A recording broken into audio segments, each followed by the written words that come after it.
What up, gents? Welcome to TSG Uncut. I'm your host, Sean C. And we are back for another live stream. I realized that I told you guys that I couldn't do a live stream on Wednesday. So tonight I wanted to do like another Friday night jam session. We haven't done one of those in a while, where we just chill out on a Friday night, talk about a topic or two, laugh, joke, have a good time. Okay. So I hope you all had a good week, a productive week. I know some people are just kind of, trying to, get themselves in motion post holidays and stuff like that. So hopefully you all are making good traction on whatever you were trying to do this week. But tonight's topic, we I was thinking back on something, right? I was thinking back on the first time that I got my biggest breakup ever, right? And obviously, usually that comes with your first love, right?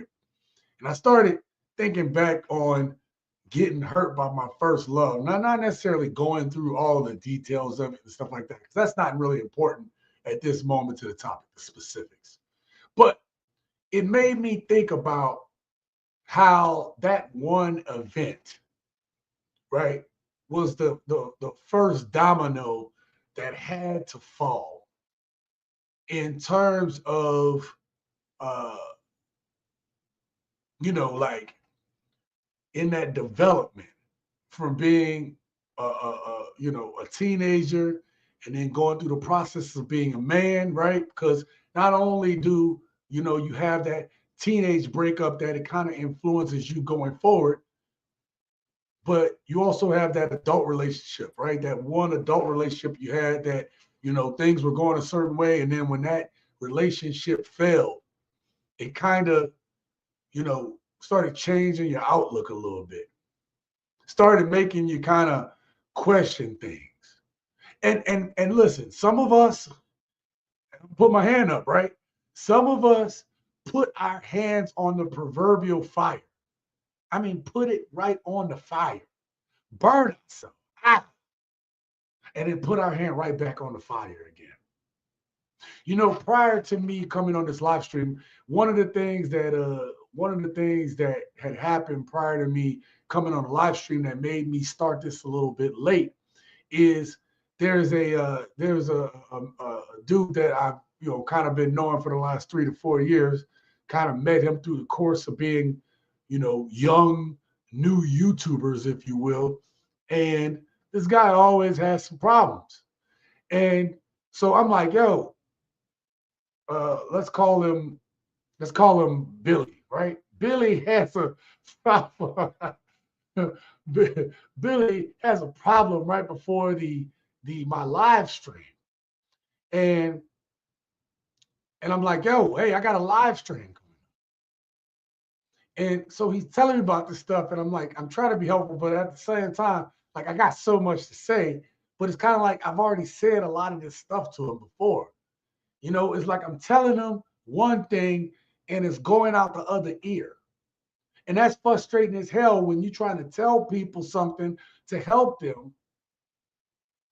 But I got to tell you, he said something in this discussion that really caught my attention. Don't get me wrong, he said a lot of stuff over the years that's caught my attention. Red flags, right? Red flags as a dude caught my attention. But tonight he said something that made me realize that old Billy was the problem. Billy said, he said, she hurt my feelings. I'm paraphrasing. She hurt me. So I was guilt tripping her. Hold up. And he said, sometimes you got to guilt trip a person so that they understand your point. And gents, I was like, yo, what's crazy about him telling me that? I said, who told you that? I said, You trying to guilt trip her to doing what you want to do is a manipulation tactic, right? That is a toxic trait. Whoever told you that that was the way that you need to get your woman's attention for whatever their problem or issue is, they told you wrong. Well, come to find out, ain't nobody told him. He assumed it. And then it all made sense. I said, Billy, you're the problem. You are the toxic person in the relationship. The shit that's going wrong in the relationship is your fault. And you know what's even more frustrating about telling Billy all that? Having the revelation to know that Billy was the toxic one in this situation, that he didn't get it. He didn't get it. I'm going to play something for you guys here. Let me know in the comments, can you hear it? Right? And then I'll put a 1 in the chat if you can hear this video that I'm about to play. And then I'm going to get into, we'll talk about it on the other side. All right. Are the men today worth marrying? Absolutely not. I feel like it's like a sassy apocalypse. It's not good. No. It depends. Absolutely. Yes, some of them.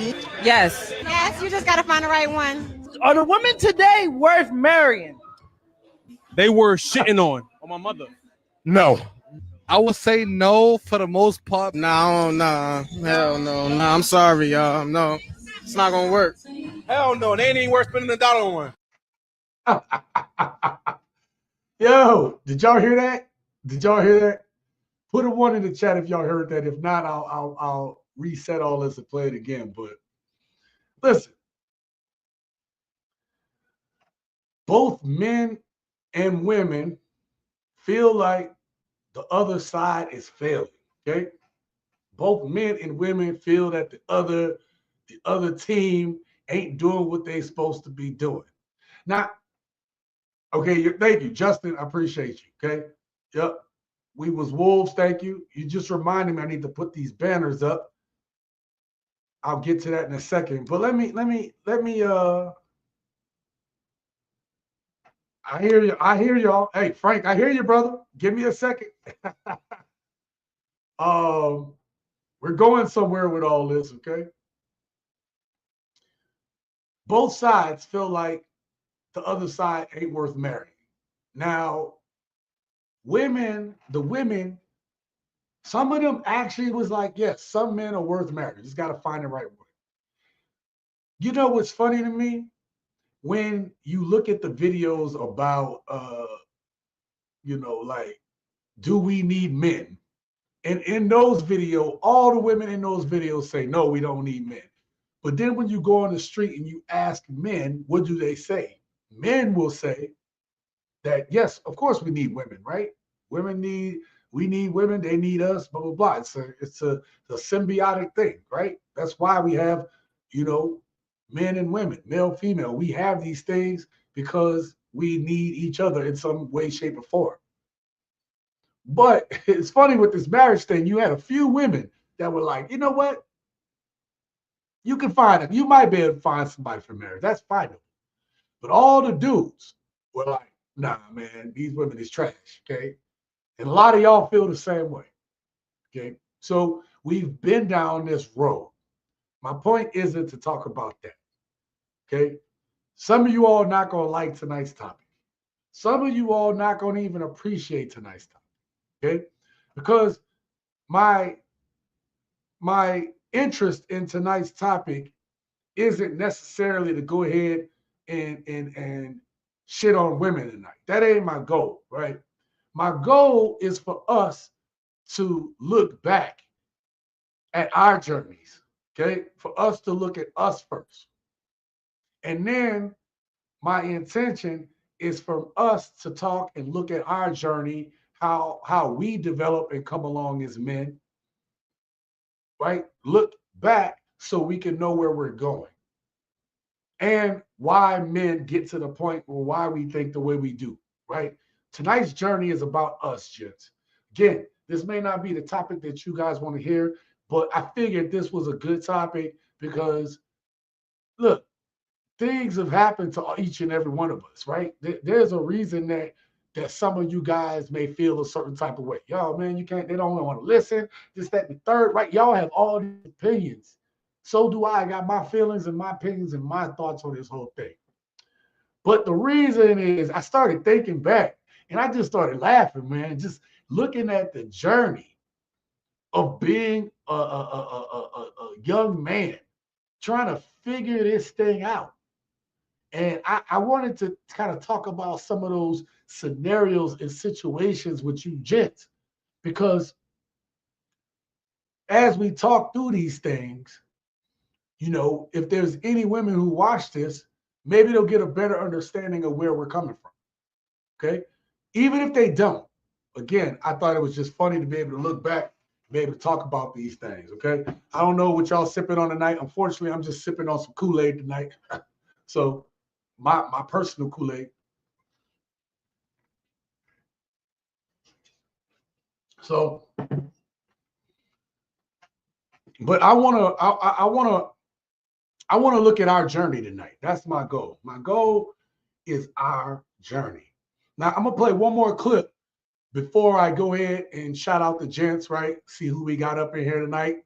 But before we do that, I want to play one more video, because you got both sides saying that something is wrong with the other side, right? Like, hey, you know, these dudes ain't nothing, they sassy, blah, right? And you got men saying, yo, these women ain't worth dating, right? They just about money. They don't care about getting, you know, about being with someone that's realistically their match.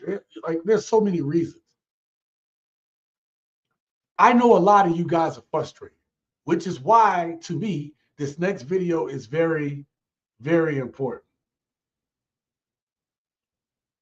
There's a dude that feels exactly like you do. Check this out. I just want to get this off my chest real quick. What's wrong with me? No. What's wrong with us, right? Because I know y'all feeling the same. The idea of going on another fucking first date almost makes me want to throw up. The idea of date, the shit's exhausting. Like, getting to know somebody, what's your favorite color, and these deep ass conversations and all of this shit like that, and then going back to being distant strangers is fucking killing me. Now I gotta delete all your pictures out my goddamn camera roll. I done showed you to my mama because I was excited. You see what I'm saying? I'm fucking up. I just want to wake up tomorrow and my wife be laying right there next to me. I ain't never seen this lady a day in my life, but I love her. I'm sure of her. It feels strong. The connection feel real. 3 kids running the room talking about daddy. I ain't never seen them in my life. Come here, Junior. I love you. You understand what I'm saying? You ever seen 50 First Dates? Baby, just play me the extended version and include the bloopers of how we got here. That's all I need. I trust you, girl. Your transitions were smooth. I'm trying, y'all. I'm trying. So listen, I chose this video because I know that a lot of you all can relate to that man's frustration. A lot of you, over 50% of you guys have expressed in a previous poll that you all wouldn't mind having a girlfriend or a relationship that potentially could lead to something more. This is something that you all have said. The thing is, with that is the caveat, hey, we just don't think that a lot of these women, especially modern American women, aren't worth it for one reason or the other. And that's expressed in the frustration of this young man right here, okay? To the point where he just wants to skip it all and get to the end. But life is about the journey, okay? That part of getting to know someone is important. His argument, though, is, and I get it, when you keep going through this same trying to get to know somebody, you're giving a part of yourself. And one of the things that's wrong, not just with women, but with men too, with us as a society today, the point is that we've gotten so impersonal, right? Being on our computers and, you know, commenting behind a desk or on your phone is so impersonal, right? We don't We don't have that sense of camaraderie or community no more, right? Where we go out and talk, right? People don't even meet each other the same way without having to go through, you know, texting and all of it, like all these barriers to communication, to really getting to know each other. And this is one of the frustrations that men have with some women today, is because you all put up the wall about money, and it's like, yo, we can't even get to the point about knowing each other, and you talking about I gotta pay for some shit. This is why men are frustrated. They're like, this is why, like, there's no women to marry. And men are all going on this journey. This young man right here, the frustration about meeting someone new. And some of you ladies that might be watching this later or now or whatever, you might feel some frustration. Well, I go on this date with a dude, and then he like this, that, and the third, and he's just trying to, but it's this pull and tug. And it should be simpler. Like really hear me out. This shit should be simpler, but it's not.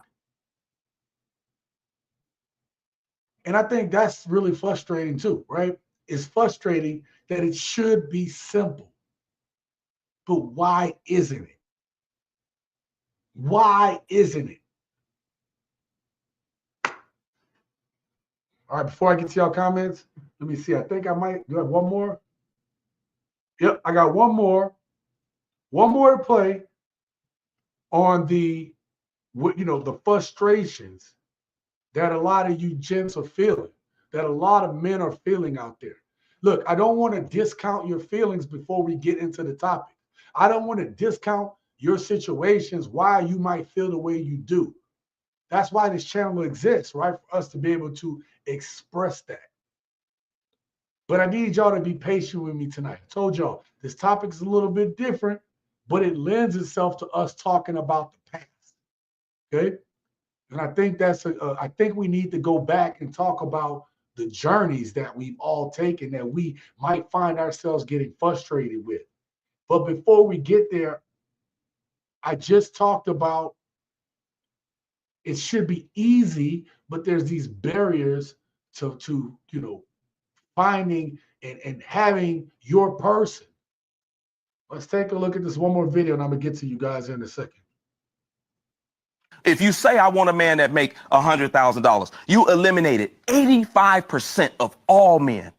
85%, that leaves you 15%. Half of that 15% is married. 7.5%, half of them gay. Or live an alternative lifestyle. Take that down to 3.5%, 4% that you got to choose from. Then you want him over 6 feet, 2%. He can't be obese, 1%. You don't like Sagittarius, Leos, or Cancers. Well, now you at 0.5% of a man that you got to look for. You got to find him, and then he got to like you back. That type of man that makes that type of money has requirements for a woman too that now you have to meet. This is why so many women are struggling that make money when they step out here into the dating. Okay, that cut off. But look, we already know one of the biggest arguments is women have changed the game. Look, I stand by what I've said. Women have changed the game, right?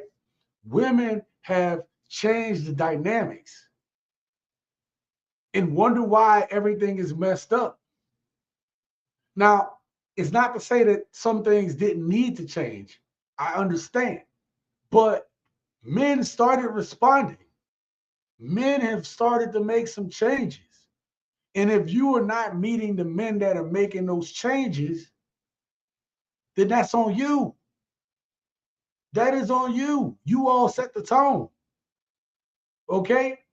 Like, if you choosing thugs all the time, then you're going to get messed over. There is no way you can blame all men because you keep choosing the same shitty type of men. Gents, if you choosing messed up women, toxic ass women, then you got to look back and say, man, why do I keep choosing these same toxic women? And don't sit here and don't say that some of y'all ain't out there choosing the same toxic type of woman, because I know I've done it. Hell, I did it all the way up to 35 years old. You know what I mean? All the way up to 35 years old. You know, it's only been in the last 11 years that I've finally go like, yo, no, it's got to be something different. And my family agreed. You know what I mean? Like, yo, you keep finding yourself in this situation. You the one choosing these raggedy, ooh, I almost said the H word, these raggedy 304s. You the one choosing these women who are not equally yoked with you. But in this clip right here,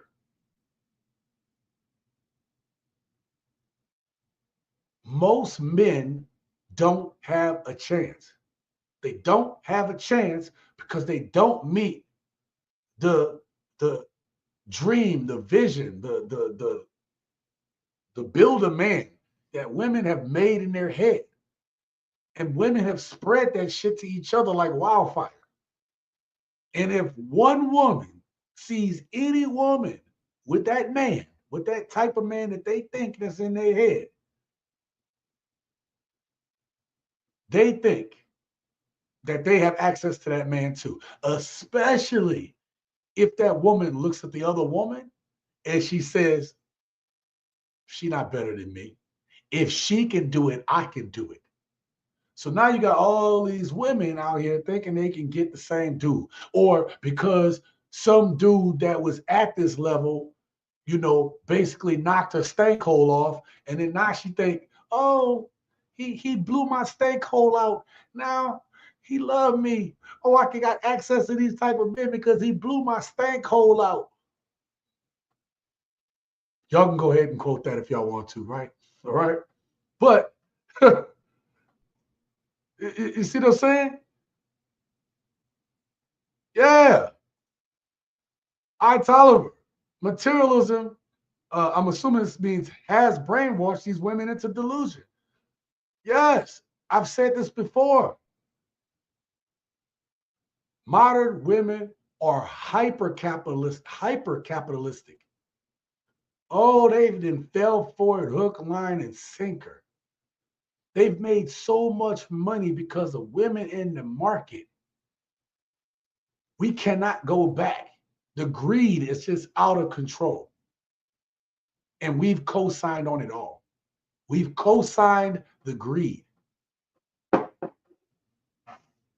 We are complicit. Yeah, I'll get to open panels again. I used to actually bring, you know, I used to, you know, bring it up for discussion, or, you know, I usually sometimes have people on. The reason why I haven't, though, of recently, I'll probably start doing that once I finish. I told y'all I'm in the process of moving right now. I will be moving. And so things are about to get a little hectic right now. So I kind of need to make sure. The reason why I don't have panels is because that shit can last 3, 4, 5 hours. And I don't have 3, 4, 5 hours. Okay. So I'm trying to stay on topic to get this point out. Before we, but excellent suggestion. We will get there. I promise you. Okay. But I brought up this because a lot of men just feel like they can't meet up to a measure, right? They don't meet this unicorn dude that women have in their heads. Now, these are all valid points. If you all feel and believe this, all valid. If any woman being objective has to say, you know, that's a valid point. How can a dude really get to know someone if all she is all she's doing is leading with money? Okay. Or, you know, even a dude, if you lead with money as a dude, you're not setting yourself up either. But we'll talk about all that in the process. But I don't want to talk about that. Tonight, I told you, we're going to look at ourselves. We're going to get into the psychology of what's going on with us dudes. But before we get there, okay, let me do a shout out to the gents before we get into tonight's topic, the main gist of what we about to get into tonight. I just want to say thank you all very much for being here this evening. I know this is not Wednesday, but like I said, a lot's going to be going on throughout the month. Please continue to support the videos as I put them out, right? You know, you all, it's funny, the numbers say you all love the video that I made last time, but the numbers also say, sorry, the people that watched my last video liked the video, but the video didn't get a lot of views. So I don't know what it is about this time of year, or my views get suppressed in January and February. I don't know what's going on, but whatever, man. Like, this is just the ups and downs of being a YouTuber. But I want to thank you all for being here every week and supporting the channel, especially in this transitional time. I need y'all to be patient. I will try to communicate with y'all as much as possible through the community posts so you guys know what's going on. Also, thank you to my members. Again, I told y'all I owe y'all a members only video that will be coming soon. Please bear with me. I'll try to get that out here today or tomorrow or Sunday. And I have some people that are in that gave cash apps last week and they didn't get their name down here, right? So they are our sponsors for tonight's video. The people that cash app the channel last week but didn't get their name down here. And that's Daniel T with the $10 holla. And we got Sean Ace with the $10 holla. Thank you all for the cash apps, whatever. All this stuff helps the channel. As you can see, I'm trying to, you know, again, do better with the channel, you know, make the thing look better. You know, I can't do it without you guys, okay? Let's see what we got up in here and what y'all hollering about, okay? I don't want to go too far back because some of these conversations are already done. Let's start with this one. Hey, Frank, thank you for being here, brother. He said, I cannot fail any person that will not hear what I have to say. That is a true statement. That is a true statement. Just as it's true. Yeah, you're right. Y'all right. Look, I get it. Y'all got valid points. Valid points. And you're not wrong. Real beautiness. This is the wrong conversation. While all the stuff going on in the nation, worrying about being a man 10 toes down. Yeah, there's a lot going on in the nation right now. Absolutely. Part of the reason I think this is the right conversation to have. Okay? Right? Because tonight's topic is us talking about being men. Okay?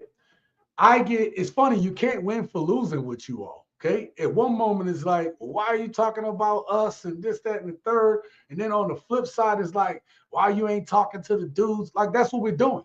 If you're not going to contribute to that conversation, don't be here. Okay. I'm talking to us dudes because I want us to be able to look back at what we've been through so that we can continue to move forward ahead like we need to, like the men that we need to. All right.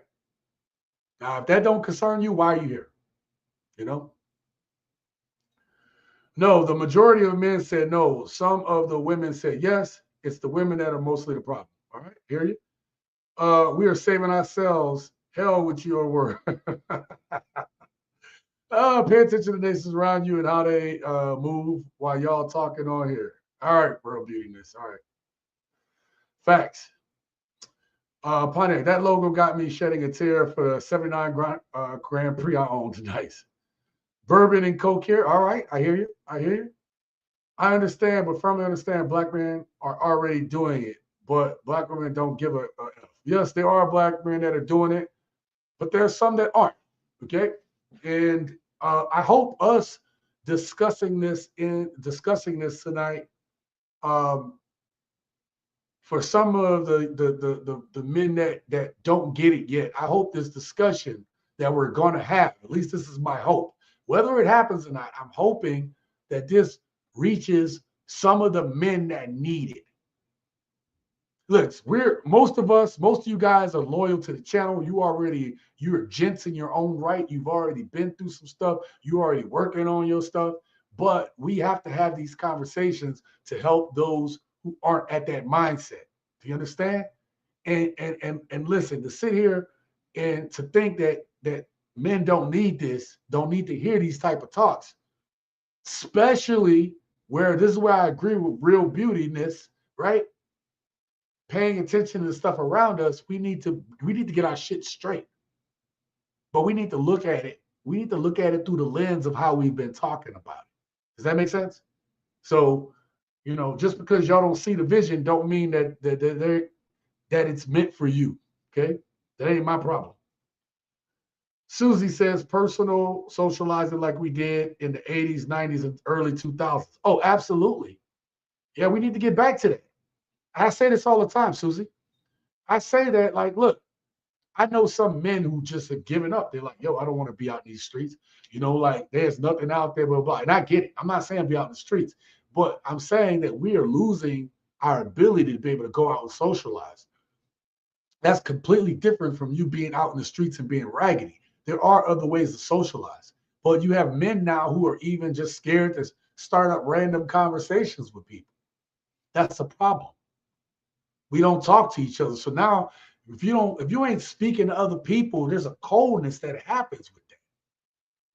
Right? There's a coldness that we have if we don't socialize. Hence why, why I love this channel.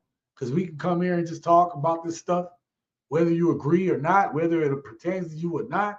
We can have these conversations, and there's some level of socialization going on. But some people completely wall themselves off and cut themselves off. And I don't believe that's the way to go. That's just my personal opinion. Right? Preston said he almost missed it. Ha ha. Nah, you good, Preston. Good to have you here. I already read that. You remember that saying, there's plenty of fish in the sea? I figured, why go fishing in a gutter polluted lake of ocean full of catastrophes, city completely tainted? My God, Preston. Maybe once a week. I already read that. Sorry about that. Dang it. I meant to put or at STD ocean full of catastrophe. Okay. Dating pool is full of chicken-ish, horse-ish, oil, vinegar, glass, and bloody sharks circling the waters. Jesus, Preston. What are you drinking over there, man? What you doing? King says, true. We went through a stretch where men co-signed the greed, but we've turned that corner for the most part, minus a simp or two. We'll talk about that here tonight. Thank you for being here, King. King, thank you for supporting, bro. You know what I'm talking about, okay? Thank you for supporting. It's a lot of work right now, right? It's a lot of work I'm doing right now, and it's very tiring, man. Pop the Balloon is a perfect example of why black men should not waste any more time on trying to save black women. No, I don't think anybody should be trying to save anybody, okay? I think that you move a certain way, right? I think you stand on your principles, and then, you hold yourself to a standard, and then if people don't meet it, then they don't meet it. And here's the thing, don't be bitter about it, just move on. But we'll talk about that tonight. I think there's a clip that's going to cover that, okay? Island Rebel, we said, I'm late, but I brought the witch hazel. What we doing? Nah, you good, fam. We up in here. What's going on, Preston? Everybody saying the buses never leave the station without you. No, it's not, right? Everybody saying what's up. Everybody saying what's up. Should I start drizzling the hazel? Nice. Black women are nuts. They want us to be provided to stepkids and play second to stepkids. Yeah, like, look, there's a bunch of things going on. There are. But I want to make sure that we as gents have our bases covered. I'm going to catch a couple more of these and we're going to get out of here. No Superman. We tired of them switching up on us over a song, fad, or trend. Yeah, a lot of that's going on. Love the 80s and 90s, but today the love talk is replaced by money talk. Yeah, there's no love talk. There's no wooing. There's no romance. There's no romance anymore. I hear it, brother. That's just it. And that is exactly the problem, that technology completely killed the social life, interaction with one another. It has. Remember that Kevin Samuels show where he told that chick, you ain't fine enough for no money? Oh, man. Yeah, I remember. Actually, I just saw that clip recently, man. It's crazy. Shout out to the Godfather. All right. Listen, do men need to step up more? Now, why am I bringing this up? I was thinking back when I was doing this topic, and I thought about myself as a young man, right? And as a young man, one of the things that popped up in my head was, I don't know about y'all. Let me know in the comments about y'all time being a young man. But when I was a young man, right? I graduated high school, right? I had a full ride scholarship to go to LSU, okay? I was on the basketball team, but it wasn't that I got injured. I had an academic scholarship, right? So I was going to go to college, but I was a little burnt out, right? So I decided I was going to work. And then sometime, like, I went out with my friends one night. I come home, probably about 2, 3 in the morning. And my mom was like, "Where the hell you been?" I said, "What do you mean?" I was hanging out with, so-and-so. People she's seen since, like, I'm 18. The people I've been growing up with since I was 10 years old, that's the people I was hanging out with. Other dudes who are doing well for themselves, or, good in school, or good young men, right? She knew. They come to the house. Moms knew who I was hanging out with. But moms was like, "Listen, you don't come in my house at this time of the morning." Now, mind you all, I had a job. Okay. My mom told me a long time ago, she was like, "Look, if you ain't got no job, you ain't paying no bills around here, you can't tell me nothing." Any of y'all had y'all mom say that to y'all? If you ain't got no job, you ain't paying no bills, you can't say nothing around here. Which is fair, right? Which is fair. Like, hey, you're right. If I ain't paying no bills, what say do I have, right? If I'm not helping out or contributing to this household. So I had a job. I had a job I had a job as a senior in high school, right? So I had a groin injury, eventually just kept nagging. My mom needed help around the house. I went and got a job. I was paying a bill or two in the house with my job, okay? So now mom's freaks out on me, right? Mom's completely crashes out on the dude, right? She like, "Yo, don't come in my house this late, blah, blah, blah." She said, "And if you can't abide by my rules," she said, "you can leave." I was like, "Oh, oh, huh." Started sipping on some tea. I was like, "Okay, mom's is pretty serious over here." Okay. So I went upstairs. I had a little loft bedroom. XL Pro, you did not come in here with no roll tide over here, bro. No, you did not. I'll show you something in a second. Actually, I'll get it right now.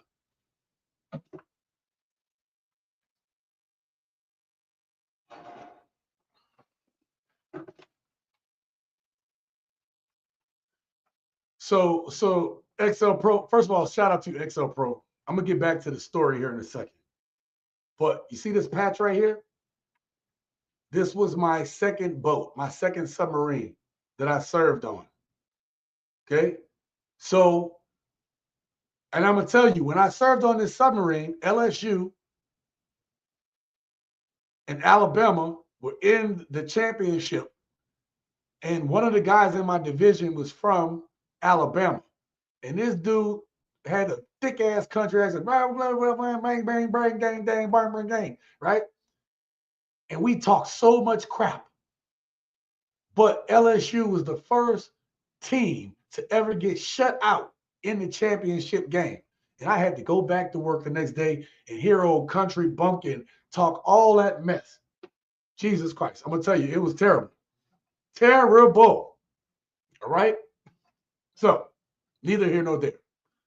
Moms, if you can't follow my rules, you got to go.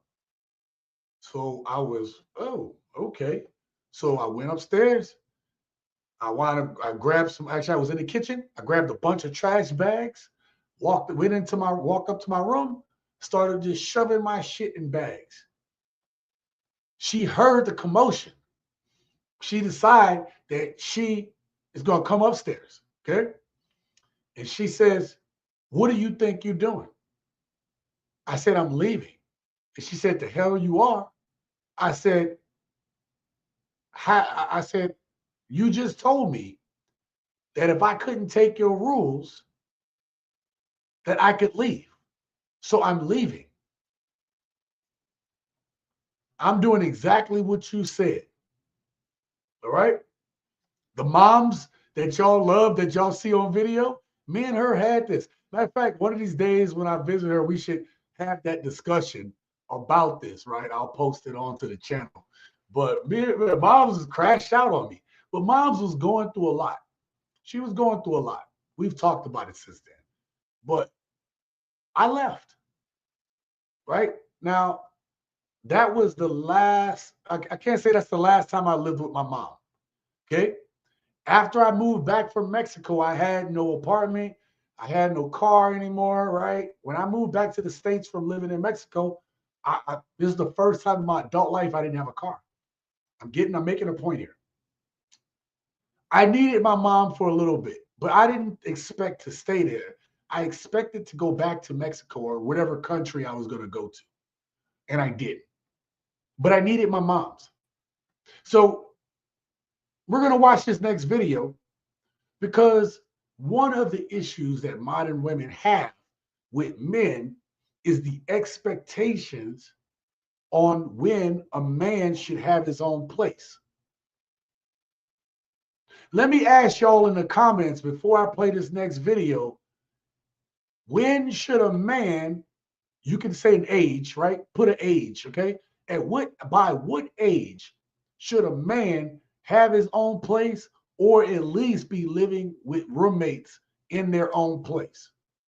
At what age should a man be out the house? Let me see what y'all say in the comments. Let me know what y'all think.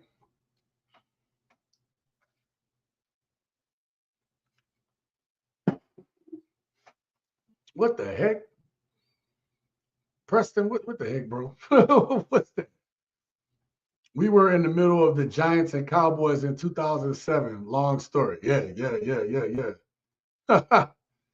What is it like living underwater for extended periods of time? Interesting stuff there.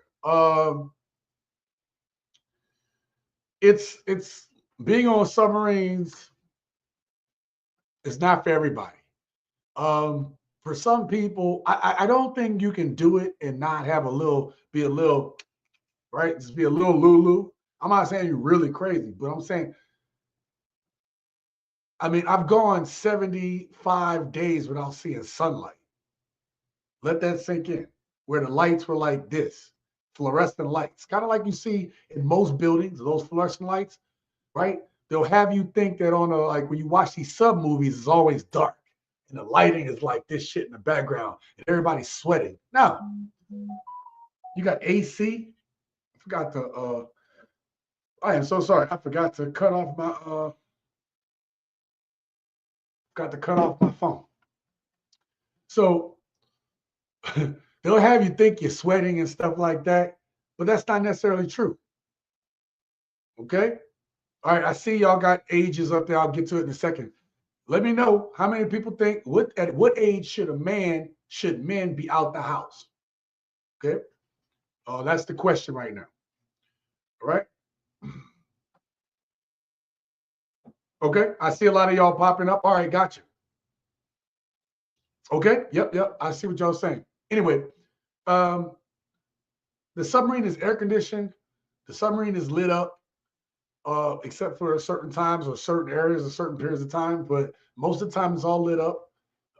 There is like a, work portion of the day where everything's lit up and then things kind of settle down at a certain point in the evening, whatever. It's fascinating if you get to see it as in visiting, but when it's a way of life, it's a mentality thing. You have to really switch your mindset to, this is what I got to do for my family, or this is what I got to do for my future. You know what I mean? And whatever other things that you need to motivate you. This is what I'm doing for my country, right? This is what I'm doing for my country, right? You got to have all these reasons to help you get through that shit. But I like to work. I like to know who I'm working with, right? I don't like to like work somewhere and then just all these people you just don't know every day that can affect your life, that can tell you what to do, and you don't even know who the hell they are. I don't like that. That's why I joined submarines. I'd rather know everybody on the boat. That way I know how to deal with all the personalities, vice dealing with new personalities all the time. That's just me. Let's see these ages here. All right. Keith says like 21 to 25. Okay. No Superman says 21. Okay. I hear you. 4 up. Shout out to my brother 4 up. He said the moment you get that diploma in your hands. Okay. 21, 25 is when a man should leave home depending on his financial situation. In my personal case, as soon as I graduated college, I left home. Okay. You went to college. All right. Gotcha. That makes sense. Hell no, I'm definitely living by myself and not dealing with the headaches. These days, I'll say 25 at the latest. I tolerate. That's interesting. I was going to ask that question. Given the economy today, when is a viable age to leave? Because back in the day, 18 was, I'm not saying, look, minimum wage when I was 18 was still like $5, $4.75, something ridiculously low. Okay. These kids today, when can they leave? If they can barely make the money to be able to live on their own. You know what I mean? So it's just something that we need to equate. Forbes says, I moved out right after graduation. Okay. 18 to 21, awakened Black heterosexual. Okay. Thank you for being here this evening. Frank said, I left at 17 and went into the Army. Okay. I didn't go into the Navy, Frank. So I was out of high school exactly 1 year. 1 year and like 13 days, right?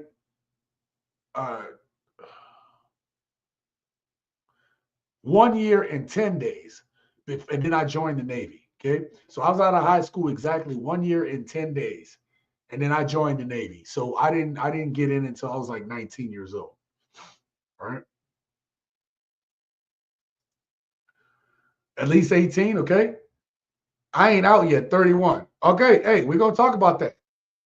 Matter of fact, I got a question for you, Mighty or Waldo. Let's just say Waldo, right? Why haven't you left the house yet at 31?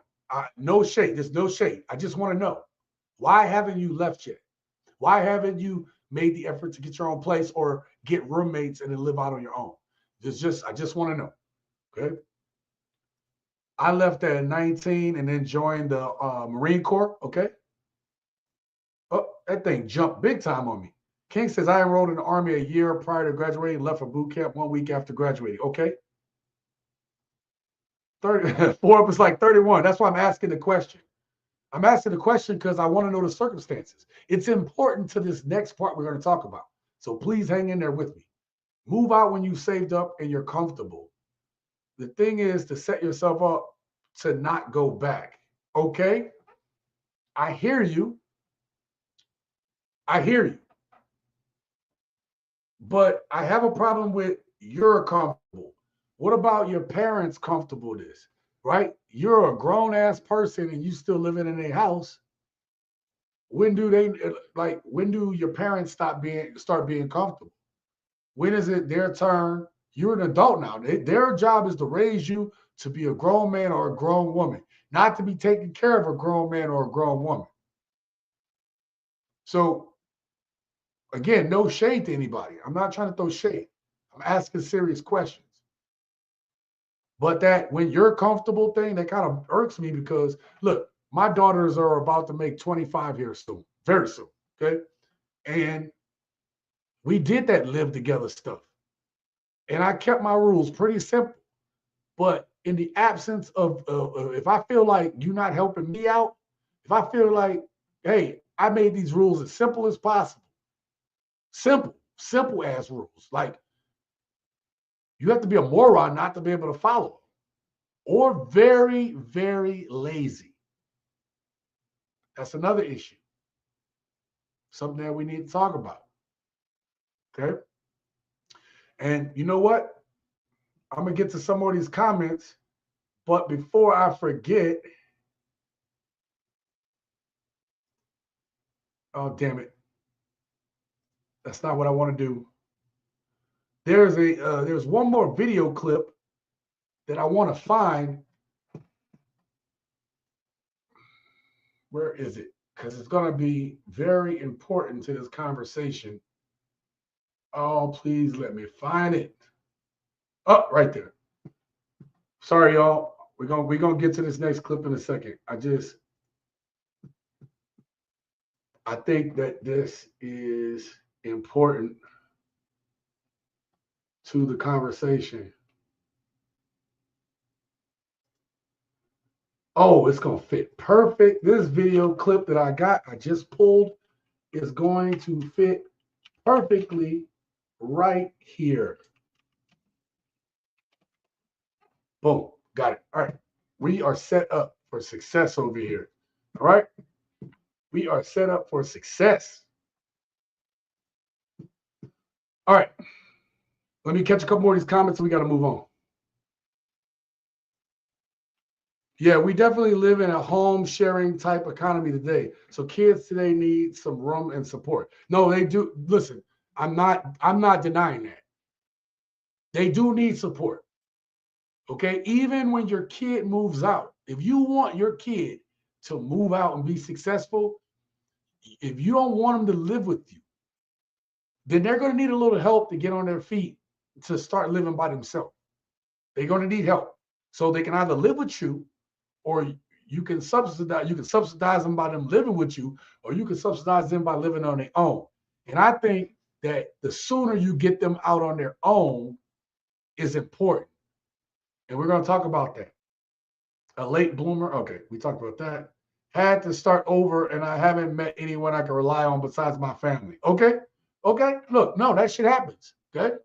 I've had to start over a number of times, right? Every time the two divorces I've been divorced twice, but after those two divorces or during the separation period, I spent a little time homeless. Right? Now I was able to kind of get out of it quickly, but there was a period of time where I was like, man, if I didn't, I had to do a hostel, I had to do my car, I had to sleep on the boat. I just didn't have a place. I didn't have no place to go. I had to couch surf a little bit. I've been there. And restarting is tough. And it's even tougher in this economy. Okay. It's so tough now. I can't even imagine starting over now. Okay.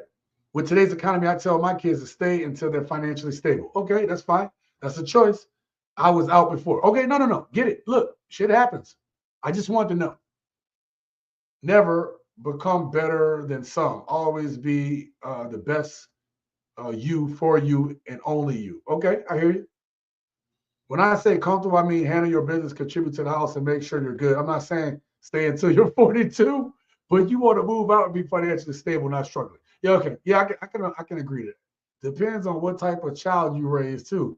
We're going to talk about that here in a little bit, No Superman. We're about to talk about that one. Is they a loafer or a helper? Okay. All right. Y'all have set up the next clip. Here we go.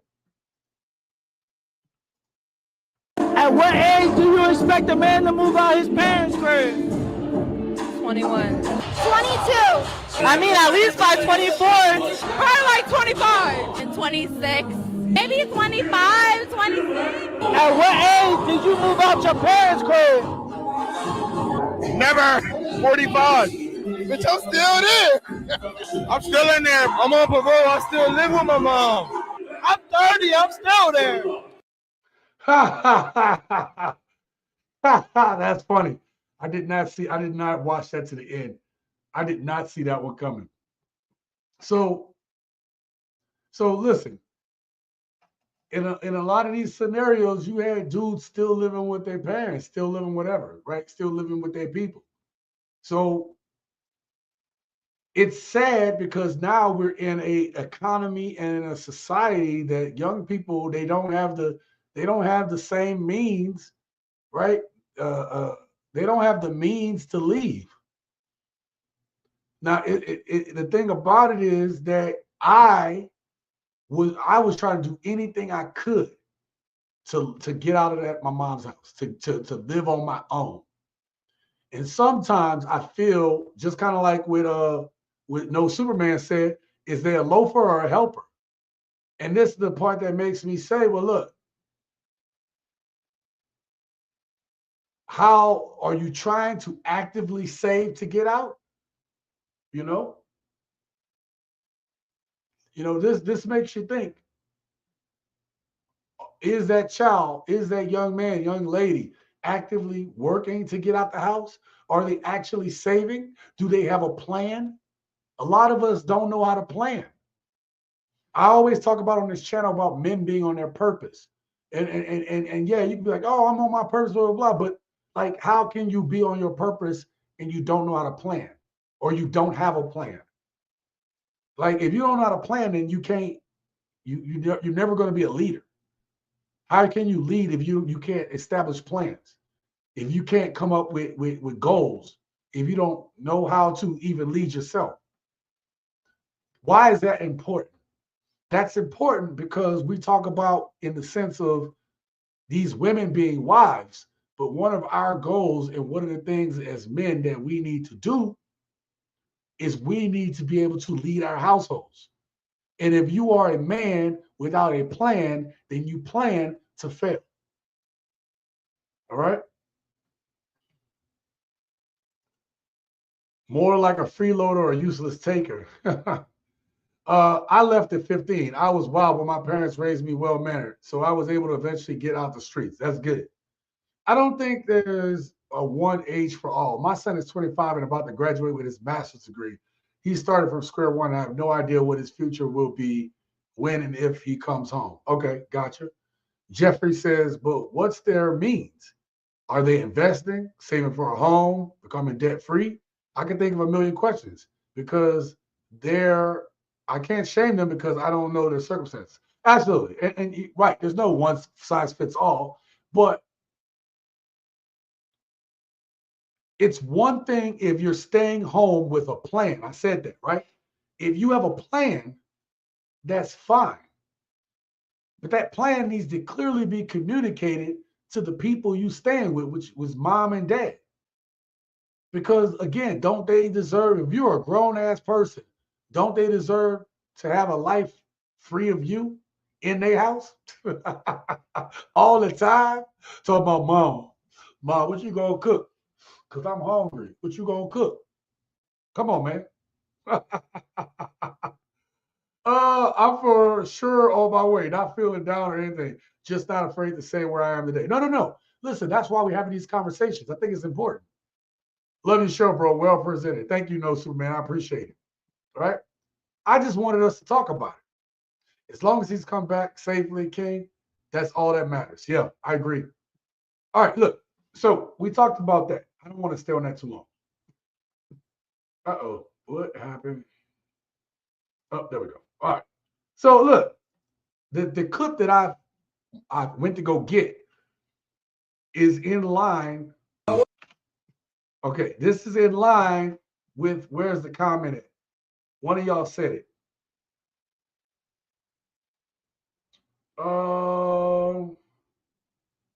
I missed it. Where's that comment at? Where is that comment?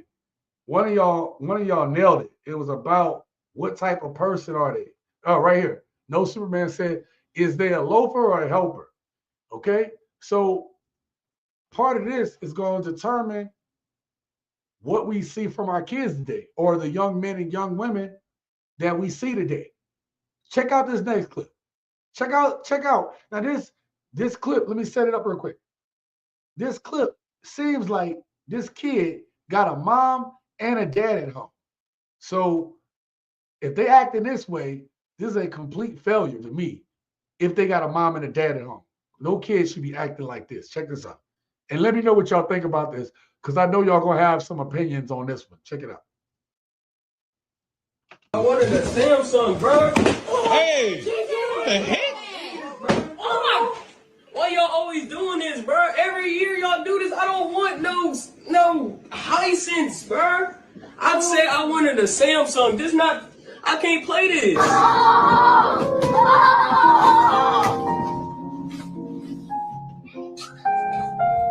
Bro, hey, come here, man. Come here.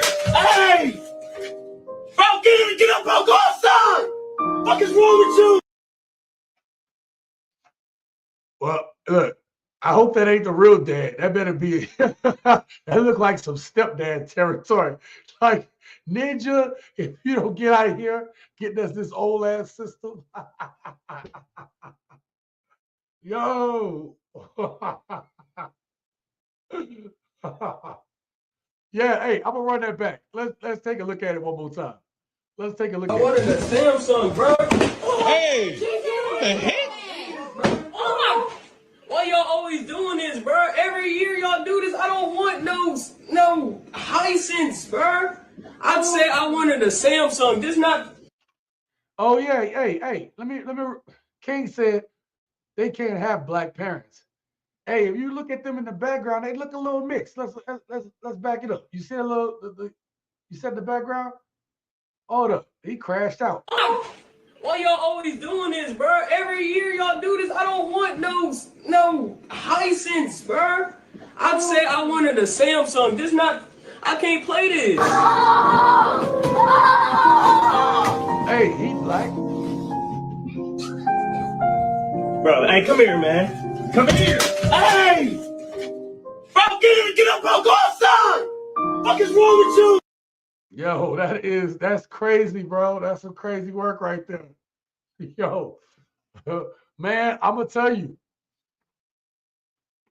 Look, these kids think they can crash out, but I would have crashed out. Like, I'd have lost my shit. I'm sorry. I'm sorry. There's no way that would have flew in my house. That little bastard have been outside without a coat. Well, we're gonna call the blah blah blah. We'll call them. They're going to call them. You're going to call them people on me. You're going to call everybody. You're going to call everybody, okay? Because you start crashing out like that in front of me, I'm liable to snap, okay? I'm old school. I'm a snap. I'll go to jail for it. I'm sorry. Before I let you be that disrespectful and put yourself on a path to getting taken out of here, I'm gonna take you out first, okay? I'm gonna do it for God, okay? I'm gonna quicken that trip for you to see your maker that you trying to do, crashing out like you done lost your rabbit ass mind. Okay, I want to see what y'all got to say. I'm not typing right now. Yeah, I would not be typing right now. Yeah, you ungrateful little chicken shit. Be grateful he even bought you anything at all. Period. You little Awaken Black. He said, you can't blame the parents for everything. No, but you can't blame the children for everything. No. Or the parents for everything. No. But that attitude of these behaviors, this is parenting. No child that respects you gonna think that they're not gonna think they can do this. See, they have to believe that they can get away with this for them to do it. So now the kid made that choice. But I'm gonna tell you that, to me, that looked like a lack of leadership. He would have had to catch that fade. Hell yeah. That's what I'm talking about. Even Cliff Huxtable would have put a foot in that kid. Even Cliff Huxtable. Absolutely. To say the parents can't be blamed is insane. Black parents raise these entitled. Yeah. Parents gotta put the Christmas tree where the sun don't shine. If I did that, I would not be alive today. Frank, if I did that, somebody else would be doing this podcast right now instead of me. It wouldn't be my version. I would have lost. This would be a version of me, Frank, with no skin. Okay, just me as muscle, just on here. Yeah, little buddy got it all wrong. Yeah, retribution over survival. Oh damn. Whoop his ass like he stole your money, Sonny. Good parents can have bad kids. Look.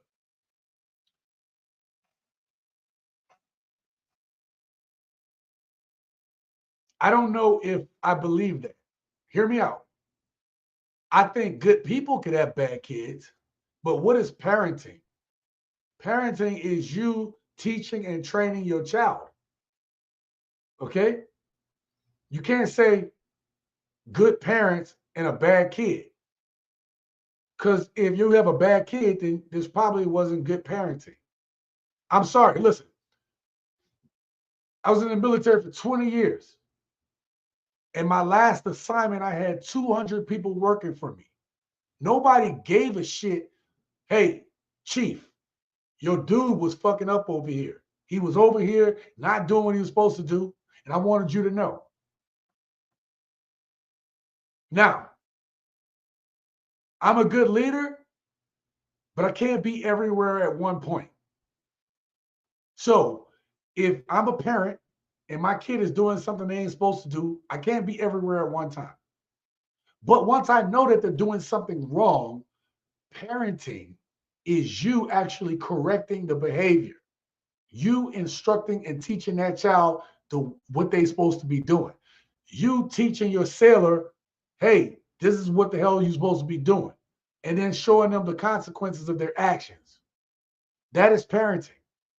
So am I a good leader if my people aren't doing what they're supposed to do? Am I a good parent if my kids are not doing what they're supposed to do? Parenting is being a teacher. Now, are they just some wicked ass people in this world? Absolutely. Absolutely. And look, maybe we can say they just was demon seeds from the beginning. But I'm gonna tell you, and most of the dudes most of the people that served, no one wants to hear no goddamn excuses for why your men aren't performing the way they're supposed to perform. They just see the results. When the boat does something wrong as a collective, they don't look and say, well, you know what? The leadership was good. It's just these bad sailors. No, you know what they're going to say? That's a lack of leadership. And it's the same thing that we do in this society today. Oh, well, they're just bad kids and the people. No, man, they don't have guidance. Too many, look, kids and young people, they want to be led. They want guidance. They just don't want to be bullshitted in the process. They want you to be straight up with them. People put, soft shoeing around the issues. That's the problem we having with these kids, with our young people. We soft shoeing and we won't tell them the truth. We're not being real with them when we need to be. We're not correcting it. We're not nipping it in the bud. Let's go to our arguments that we make on this channel all the time about modern women today. Why do they think and believe that way? There's no one telling them otherwise. All they're hearing is from one perspective. They're not getting it from the male in the household. They're not getting it from a dad. They're getting it from a mom that's probably bitter. And they learn that shit, and then they go out and then they're bad people, and they create bad people because they parent bad, just like they got parented. We got to stop. We got to stop taking away responsibility from people trying to teach right, to parent, to teach correctly.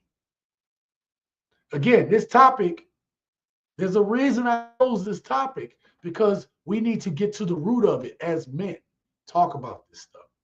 Okay? Let's we're already an hour in. Let's move to the next clip. Now this is a little funny. This one got some comedy to it, but I want y'all to, I remember, so we talked about being a young man. We talked about having your own apartment, your own place, right? Stuff like that.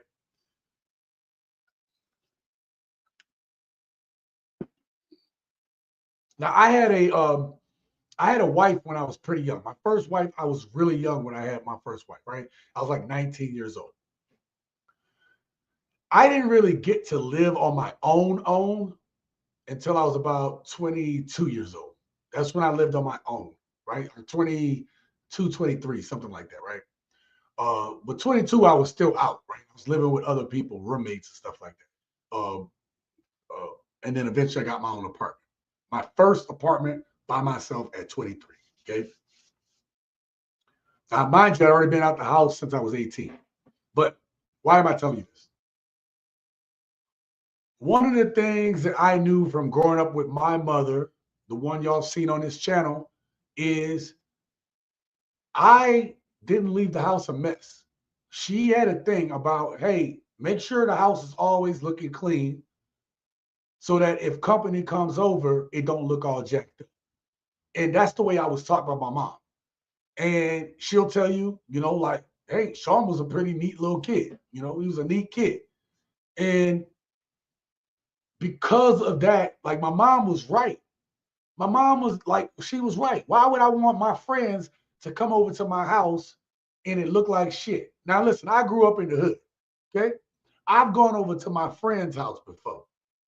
And I don't know if you all have, any of y'all who grew up in the hood or not, but have you ever tried to get a glass of water or go get something to drink out of the fridge from your friend's house in the hood? It will scare the shit out of you. I'm talking about, y'all ever heard of y'all remember the movie Joe's Apartment, where the roaches had taken over the apartment, whatever? The roaches were all like sentient roaches. Man, I clicked on that light and I will tell you, like, everything in the kitchen moved.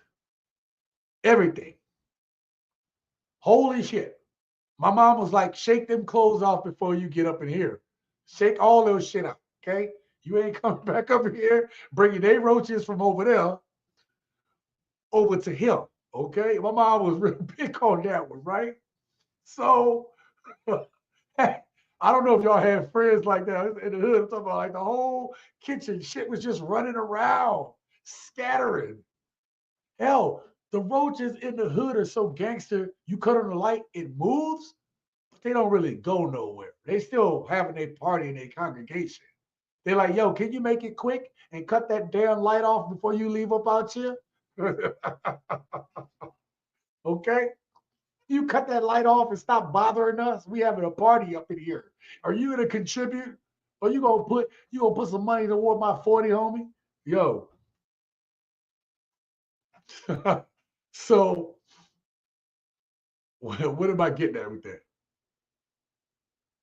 We have to parent and teach our kids this. One of the rules that I had when my daughter lived with me was exactly that. Hey, look, we all live here. You're a grown person. I shouldn't have to clean up behind you. You're a grown up, right? Right? Okay, yeah. You saying, yeah, okay. Then I expect you to clean up behind yourself, because as grown-ups, we clean up behind ourselves. Like, it ain't my job to clean up behind you in an apartment that we're sharing, but I'm paying the majority of the rent and the majority of the bills. See what I'm saying? My rules are simple. Clean up behind yourself. And we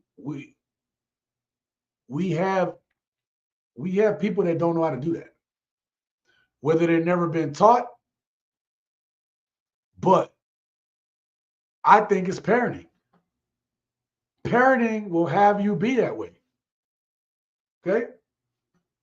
And we got to stop giving these people a pass. Now, check this out.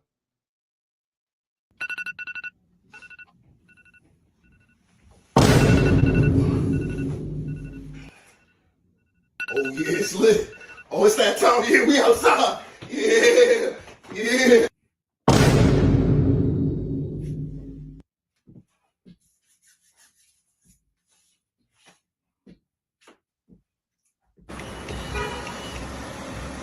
Niggas not doing what we doing. We doing photo shoots out here. Like, we got the sprinter. Like, we outside. We outside. Y'all see what's going on? We taking sprinters. We living different. We living good. Like, you know what I'm saying? We living good. Y'all see what's going on? Y'all see what's going on?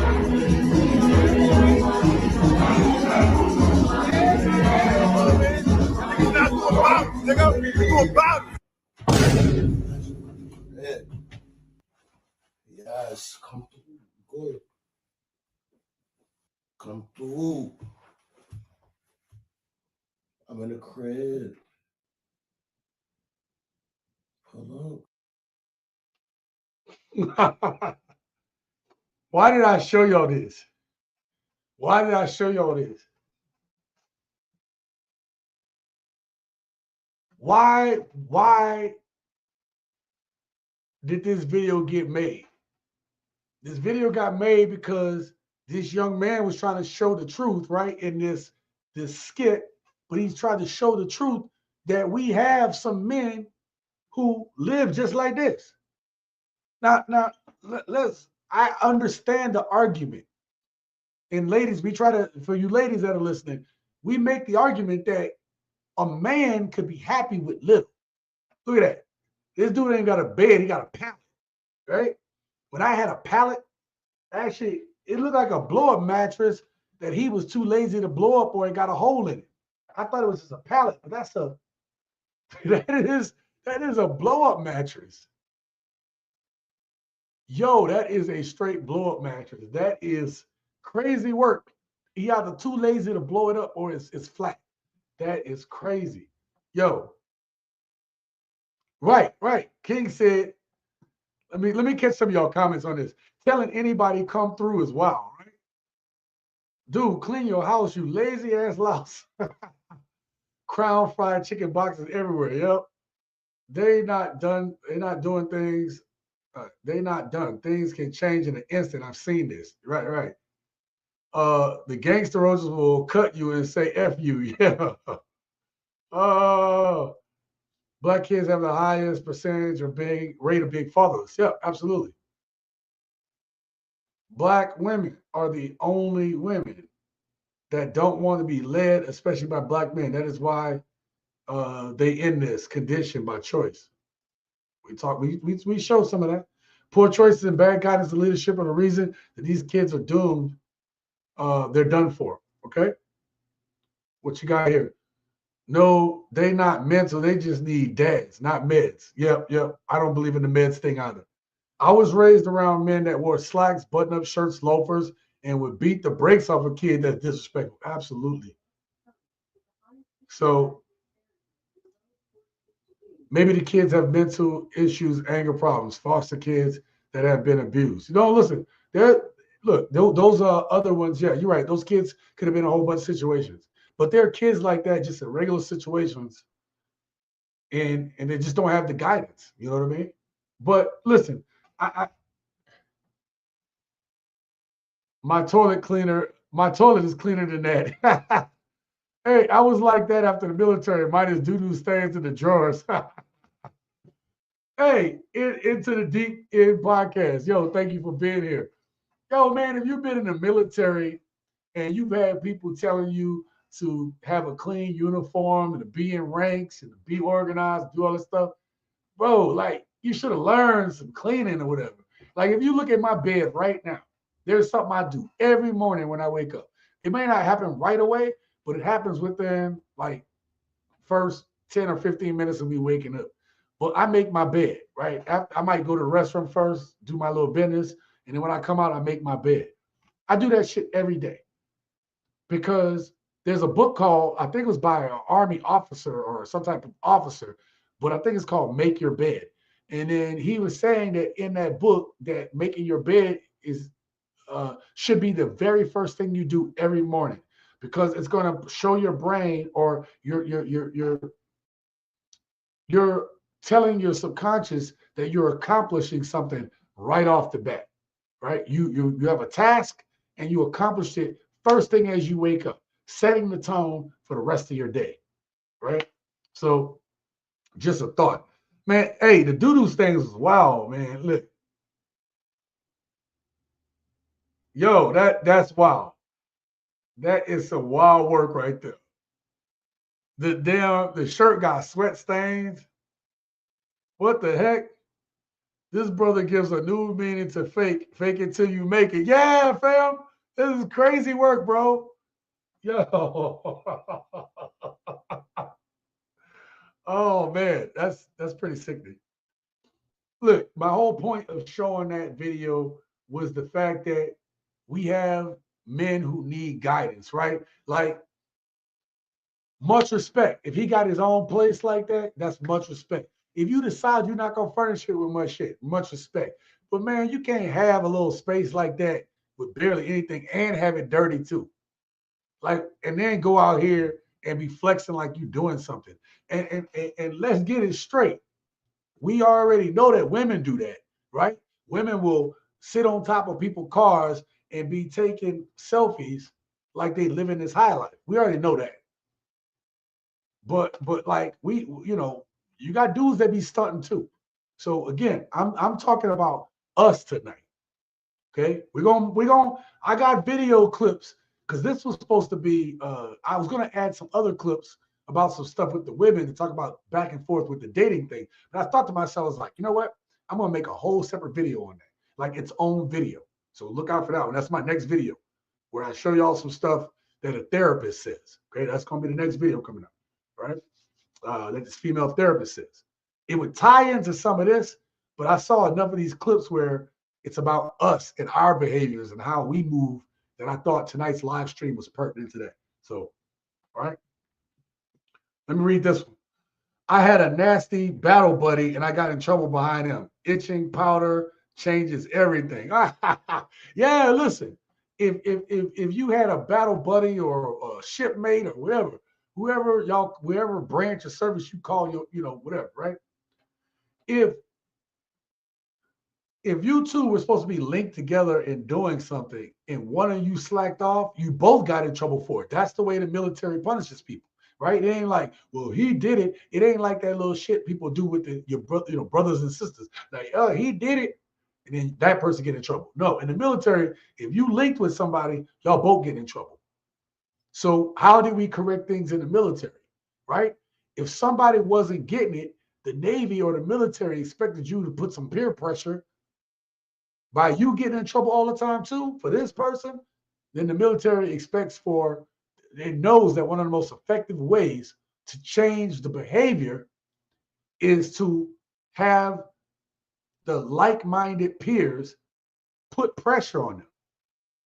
So when we talk about modern women today being running amok and behaving the way they are, which is what I'm going to talk about in the next video I create, you have this groupthink of people and they co-sign on all the bad behavior. That's not acceptable in the military, right? That wouldn't be acceptable in a successful business.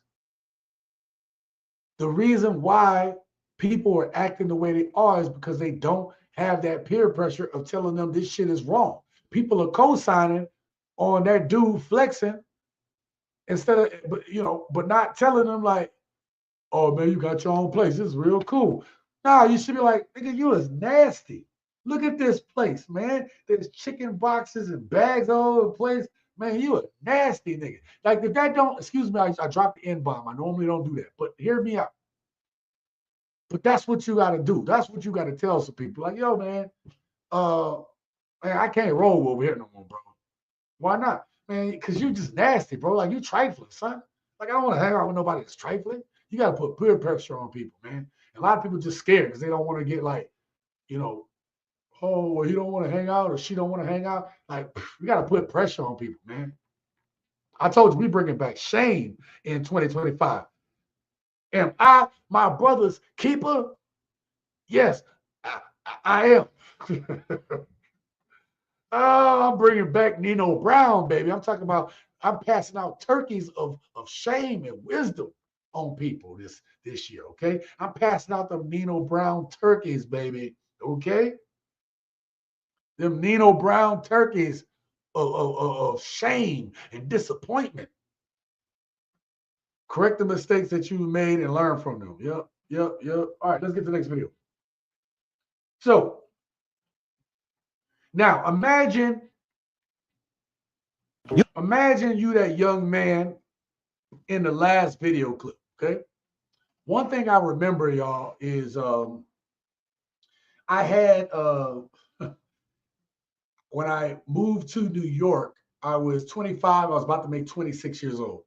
And then I had a 2-bedroom apartment when I moved up there, okay? 2-bedroom apartment. And for a little bit, my cousin lived with me, okay? So he was there. He was up in there with me, whatever. We had the place, whatever. Kept it pretty cool. We kept it neat. We kept it clean because I don't accept that, you know what I mean? And I like to have a neat place, And the way I was too, like I don't want nobody to come over to my place and looking all messed up, right? You know, you don't want no honeys to come to your place and you got doo-doo stained drawers and old eating boxes of chicken sitting out. Man, it's nasty. It's trifling, right? But another issue that I had coming up was there were a number of women that had came across my, have come across my life that were seemingly good women. And I noticed that I treated really, really good women differently than I may have, you know, just women I thought I can say less than of. I'm not gonna say that because I don't want to make it seem like the women I was talking to, I had talking to some badass women that were terrible people. I'm not saying it. I'm just saying that there are certain people you come across that got a certain type of soul. You know, like I didn't want to be responsible for hurting anybody, especially somebody like, nah, look, you don't want none of, in my head, I was like, you don't want none of my bullshit, baby. You don't want that. I got issues. I have trust issues. I'm working. I'm trying to be young and just do my thing, right? I'm having fun out here, right? So there were good women that I pushed to the side. And I feel bad about it. I don't regret it because I like where my life is at now.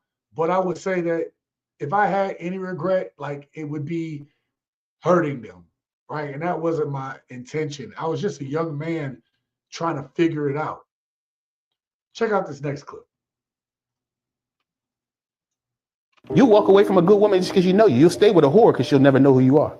It's more comfortable for men for us not to be known. That's why it's hard for us to stay down with good women, because good women will look straight through you and say, you sad, ain't you? Nah, baby, what you talking about? I'm good. A whore ain't never going to ask you how you feel because she don't care. And many of us like that because we don't care about ourselves, and it feels good to be around people who don't care either. Because when people care about you, it challenges you to get better. When they don't, you can be whoever the hell you want to be. We are in trouble in this world. Listen, I thought that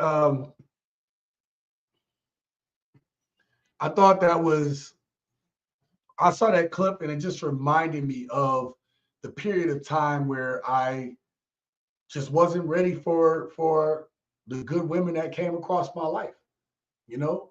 And I'm blessed enough to say there was a number of them that, you know, probably was disappointed on who I ended up with, you know?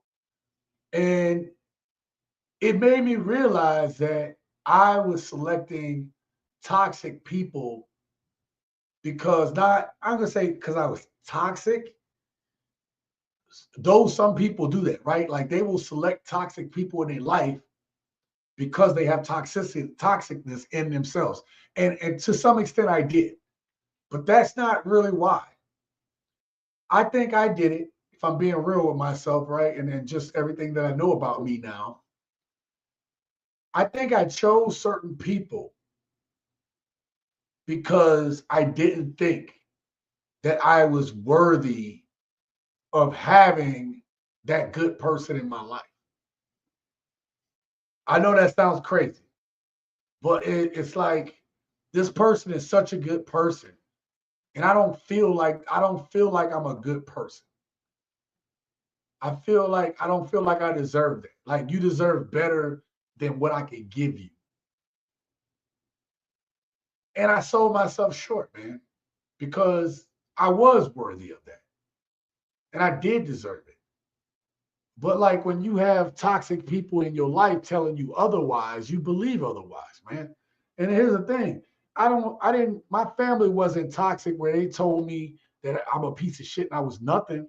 Nah, man. On the contrary, man, my family has always been like, yo, he's so smart.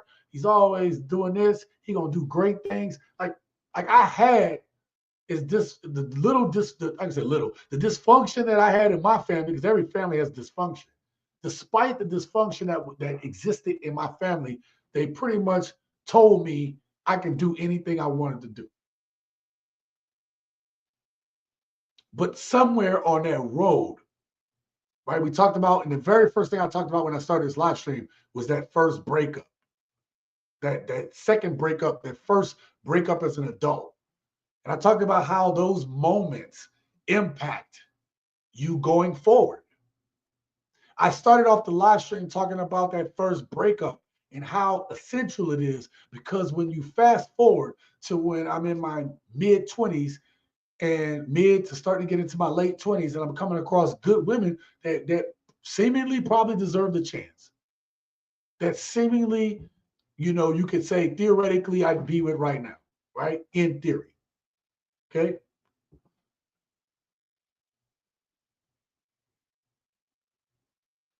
It all goes back to those first breakups. It all goes back to those women that we put our heart and we bleed for, and we put ourselves on the line for. And then the women in your future got to pay for that shit. These good women that you come across got to pay for that hurt, and vice versa. You could be a man who's not toxic, even despite breakups. You're a healthy, functioning person, or you've done the work and you're healthy, and you come across these broken people, these broken women who have had these men who have almost broken them, if not broken them. And so we're in this world with both men and women with just broken inside, toxic psyches are just messed up. And so in a world where we live behind keyboards and live behind phones and live behind, when you live in this world like this, man, it doesn't lend itself for us having space to truly heal, because nobody wants to get hurt. Nobody wants to put themselves out there. Think about the young man that we listened to earlier. Okay? Think about that young man we listened to earlier. This one right here. Think about this dude. This was the second clip we played, right? This one right here. I just want to get this off my chest real quick. What's wrong with me? No. What's wrong with us, right? Because I know y'all feeling the same. The idea of going on another fucking first date almost makes me want to throw up. Right? Because you got to be vulnerable to do that. You got to be open to do that. Now, I'm just speaking from the men's side. I understand what women are going through. I hear y'all, right? I hear what y'all saying. But we're talking about this from a man's perspective tonight. We're talking about what we're talking about the track of a man tonight. I want to make this a foundational video to say you have men who may have gotten over being toxic early, or maybe they were never toxic to begin with. Because you got to understand, your average man don't have as many bites at the apple as women can have. Women have more access to men, right? A woman could just be okay looking, just aight. She could just be aight.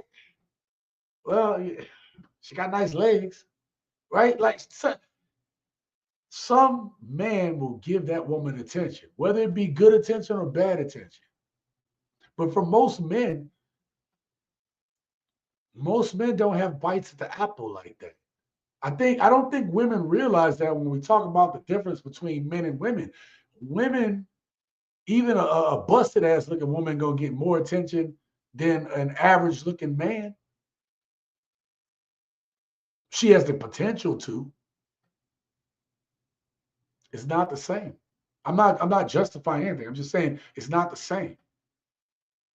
So there's this mindset going around that women are telling each other that all men are bad, all men are dogs, all men are players, and that's not the case. A lot of men have never had access to women. Hence, they don't even know how to act around a woman. And the thing is, women today aren't patient. It's like, well, you gotta be a little hood, but he also gotta be real nice.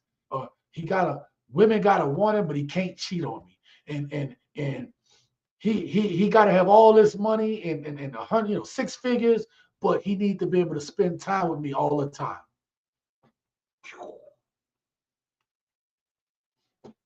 And it's freaking confusing. Everyone can be toxic as long as you be real with yourself and others.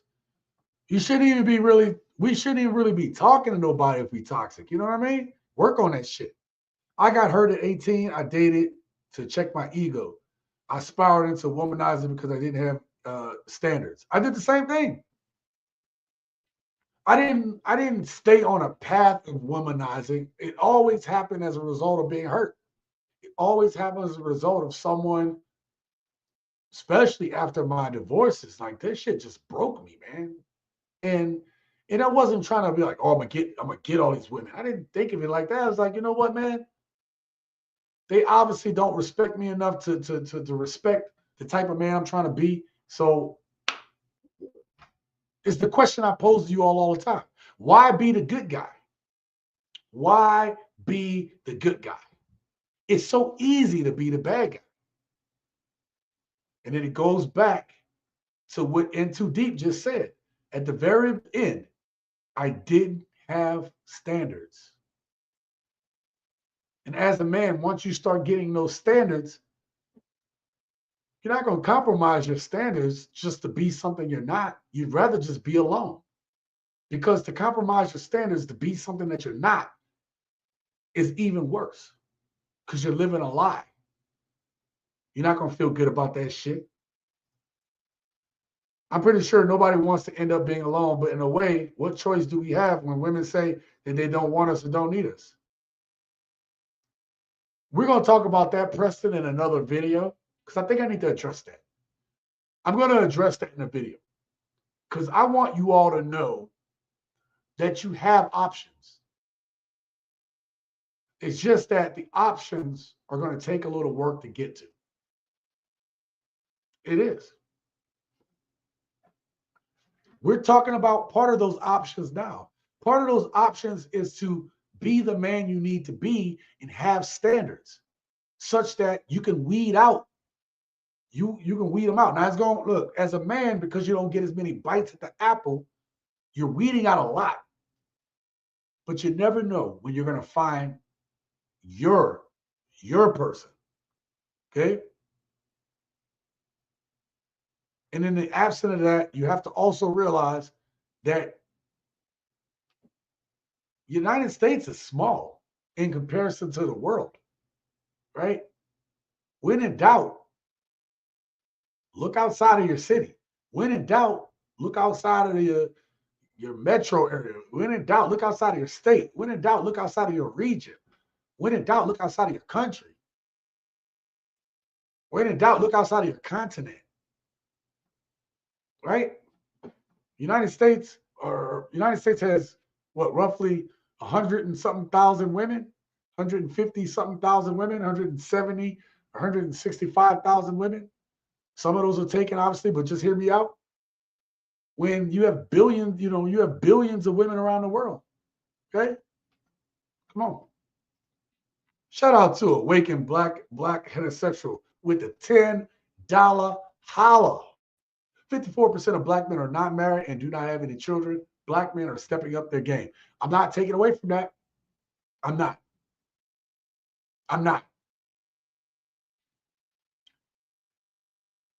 My goal in tonight was not to disparage the 54%, because I talk about that all the time on this channel. My goal was for us just to look backwards and have these discussions about healing, right? That's the point of what I'm saying. I'm not saying Black men aren't stepping up. I'm talking about the healing aspect of looking backwards and where are you going now? Who are you now? Where are we now?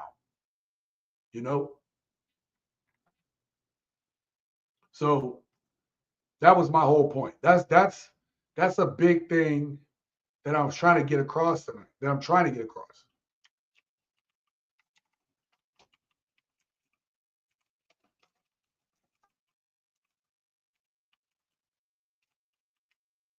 So, look, man, I don't make any qualms about it. I went to therapy, man.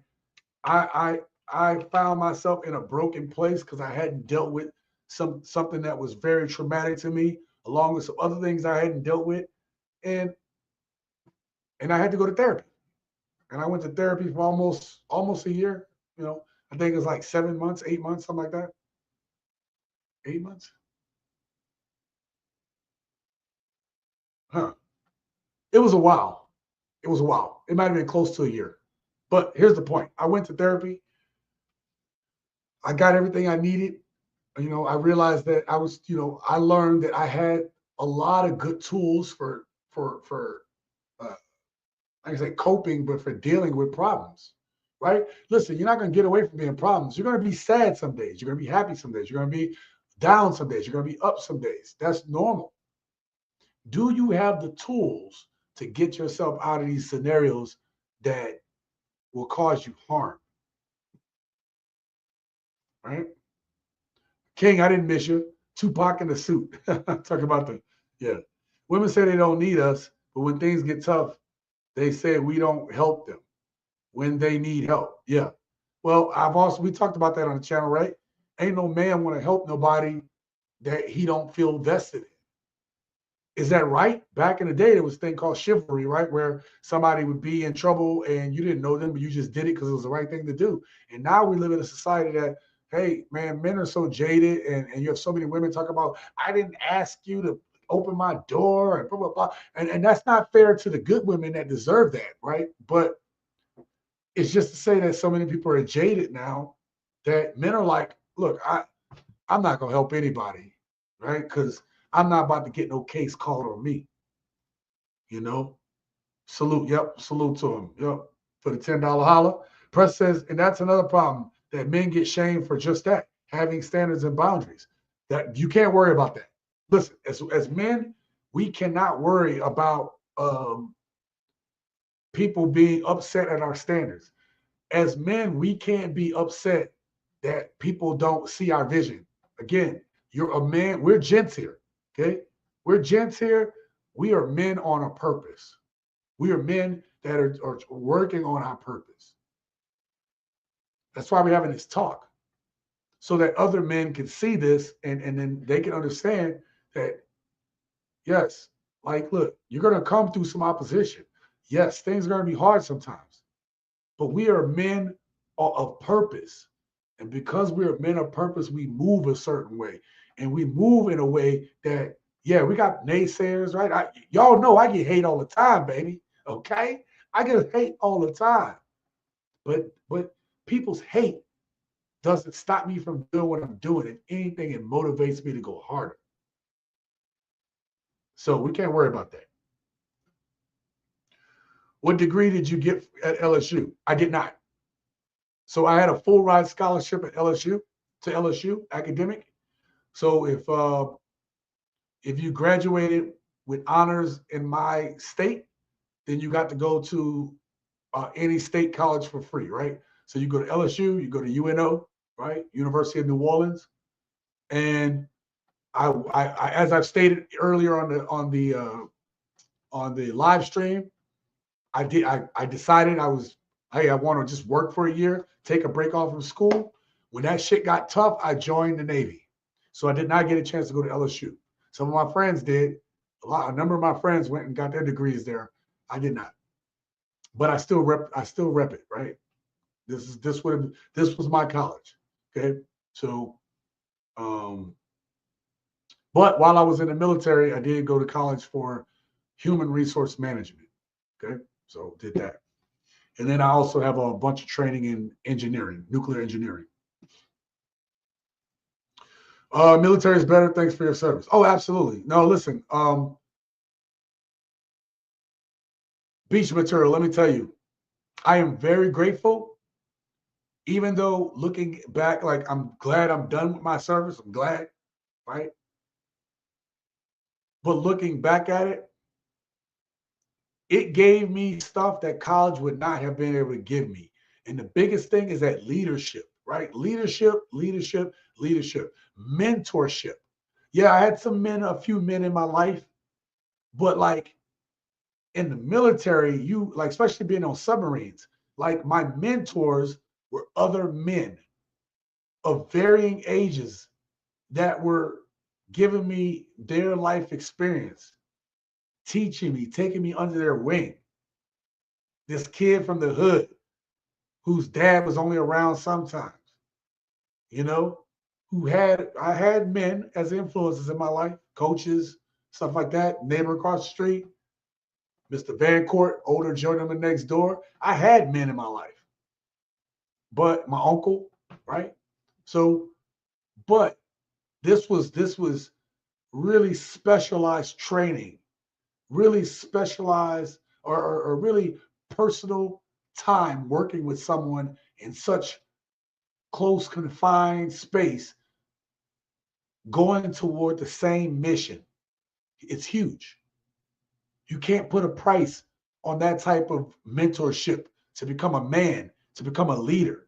Help me be a better man, help me become a better father, a better person overall. Am I perfect? No. But much better than had I tried to do that shit on my own. You know what I mean? President, thanks again for always being real with it, bro. Homie, nothing but the truth all day. Yeah, no, listen, man, that's why I love these live streams. Again, this ain't the most sexy and exciting topic. To me, it's a necessary topic because this video to me is a foundational video. It's one of those videos you have to have in your library to say, hey, we talking about men shit.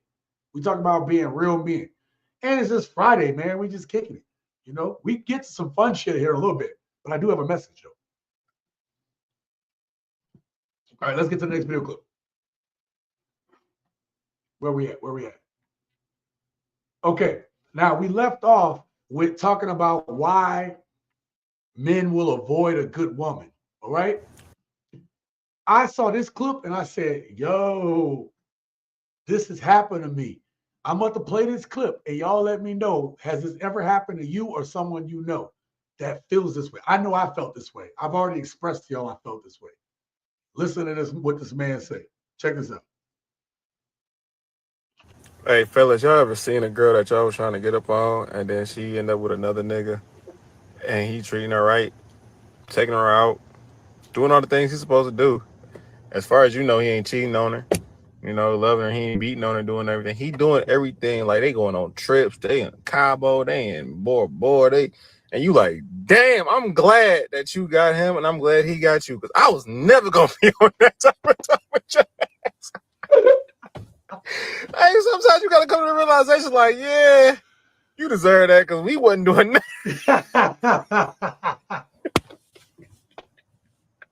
We wasn't doing none of that shit. I ain't gonna lie to you. Ooh wee! Shout out to them. Respect. Oh man, look, let me tell y'all something, man. There was this woman I dated, and she was cool. She came in my life at the right time, right? Like I had just gotten out of my car accident, whatever, and she was there. Matter of fact, the night I got into my car accident, I met her earlier that night. So she hadn't heard from me in 3 days, and she assumed that like I just forgot about her or I just didn't want to talk to her. I was like, nah, baby, I was in jail. I was in jail. I was like, but thank you for being patient with me, right? Anyway, it didn't work out. I think that she had her own little goals and what she wanted and just the way she was. Like we got along, but we, you know, I can say this. There was a coldness to her. And I don't respond well to that. I don't like women that are like got a coldness to them. Cause then it makes you think about what else is going on. You know what I mean? And then she had a little ex issue that I found out about later, but that's not even the point. The point being is this woman had a career. Okay. Matter of fact, if anything, she was a nurse. Okay. I've dated a number of nurses in my time. Okay. But this nurse right now owns her own business. Okay.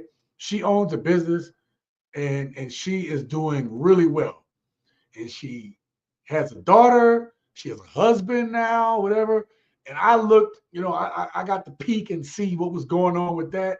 And I looked at them and I thought like what this dude said, I'm glad you got with him because I was already coming off of my second divorce. I was like, that is not the life, like that little perfect little thing you got going on there. My life don't look like that. I can't give you that. That you wouldn't go get that. All this little, yeah, it wasn't gonna work out like that way. Not for us, not for she and I. Okay, that wasn't our destiny. And I looked and I was like, all I could do, okay, is be happy for her. Because again, I've told you, I'm not a hater. Hey, congratulations. Hey, I'm not a hater. My exes that have moved on and doing well, if we're still cool, we're still, like I cared for them genuinely, why wouldn't I want them to do well? Right? I'm not a hater. I'm not like, oh, she ain't with me. That's some hater shit. We're not haters over here. Hey, if you're doing good, good for you. Good for you. You know? Hell, one of my exes when I was a younger man doing wrong. I don't know how she's doing now, but I know that she struggled with alcoholism. I knew that she struggled with depression. And I know she wound up having a daughter later on. She told me that when we saw each other some years later, right? No hate. No hate at all. I hope that she isn't abusing alcohol and that she's doing fine. Like, why would I hate on that? So, yeah, but I'm not gonna lie to you. Like some of these women doing okay. I'm like, look, you got good time because you wasn't. I could not provide that to you. You was not getting that over here at Casa de la Sean. You wasn't getting that. Not here, no sir. Now, let's get back to now. We've talked about us going through as men. Okay, I don't know if y'all noticed, but I've taken us through a little journey. Okay. Now I wanted to address us being better men and what that looks like over time. Giving y'all stories. I've told y'all a bunch of stuff. Now you're this man, you've worked on yourself, you're trying to do the right thing, and then you find yourself on that dreaded first date. Because everything comes back full circle, baby. That dude in the beginning who we just looked at, who said he's tired of going on first dates. What does that look like? What does that look like when you have, you're starting to do the work, you're moving in a good direction, you feeling somebody? Mi hija. Hola.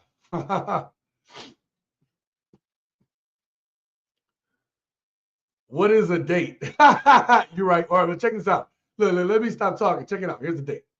This is it. Thank you so much for the flowers. Of course, anything for you. When can we do this again? You're sweet. You're nice. You're a gentleman. Career driven. You're just not my type. I hope we can still be friends though. Sure. Hell no, we can't be friends. We cannot be friends. Hey, look, and listen. Let me be real about something before he start talking, okay? Let me be real about something.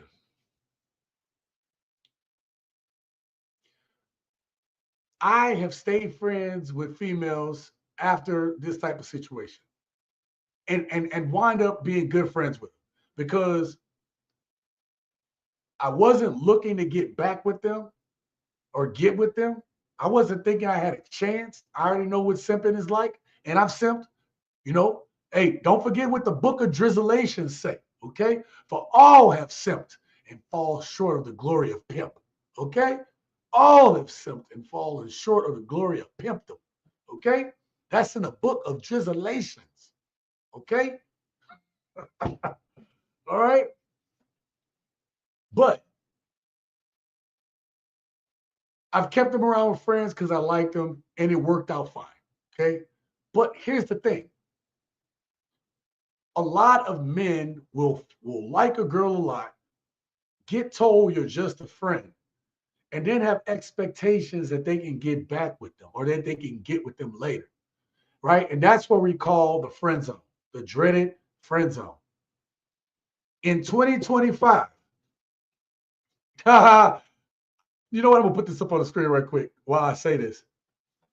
He says, ABH says Valentine's Day is gonna be very interesting. You know what? I'm gonna have my Valentine's Day clips. I'm gonna see what the streets are saying about Valentine's Day, and y'all better support that video. But if there's anything worth reporting, I'll put out a video around Valentine's Day or after Valentine's Day, and we'll see what the progress report is. If it's worth talking about, if it's not worth making a full video about, then I promise y'all, if there's something worth reporting, then we'll talk about it on the next live stream after Valentine's Day. All right, bet. All right. Anyway, thank you, Mia. Gracias, Mia. What about to say? So yeah, friend zone. Friend zone is a dangerous place to be. Friend zone is most definitely the most dangerous place to be for a man in a relationship or dating status in 2025.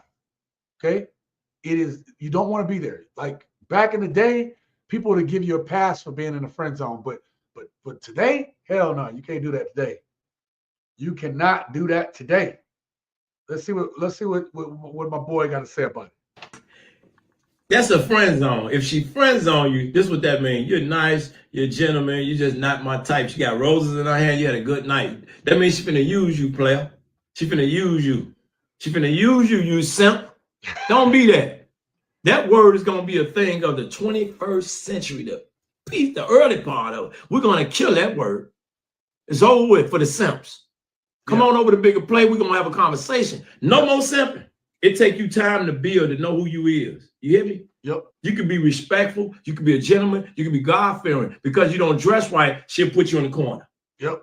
You can be God-fearing. You dress right because you got 3 inches, she'll put you in the corner. You hear me? Because you broke, she'll put you in the no. That's over with. Okay? If you feel the spirit from her, pay attention to it. You know if she's using you or not, chump. You know if she's using you. But if you got game, you can finesse through that.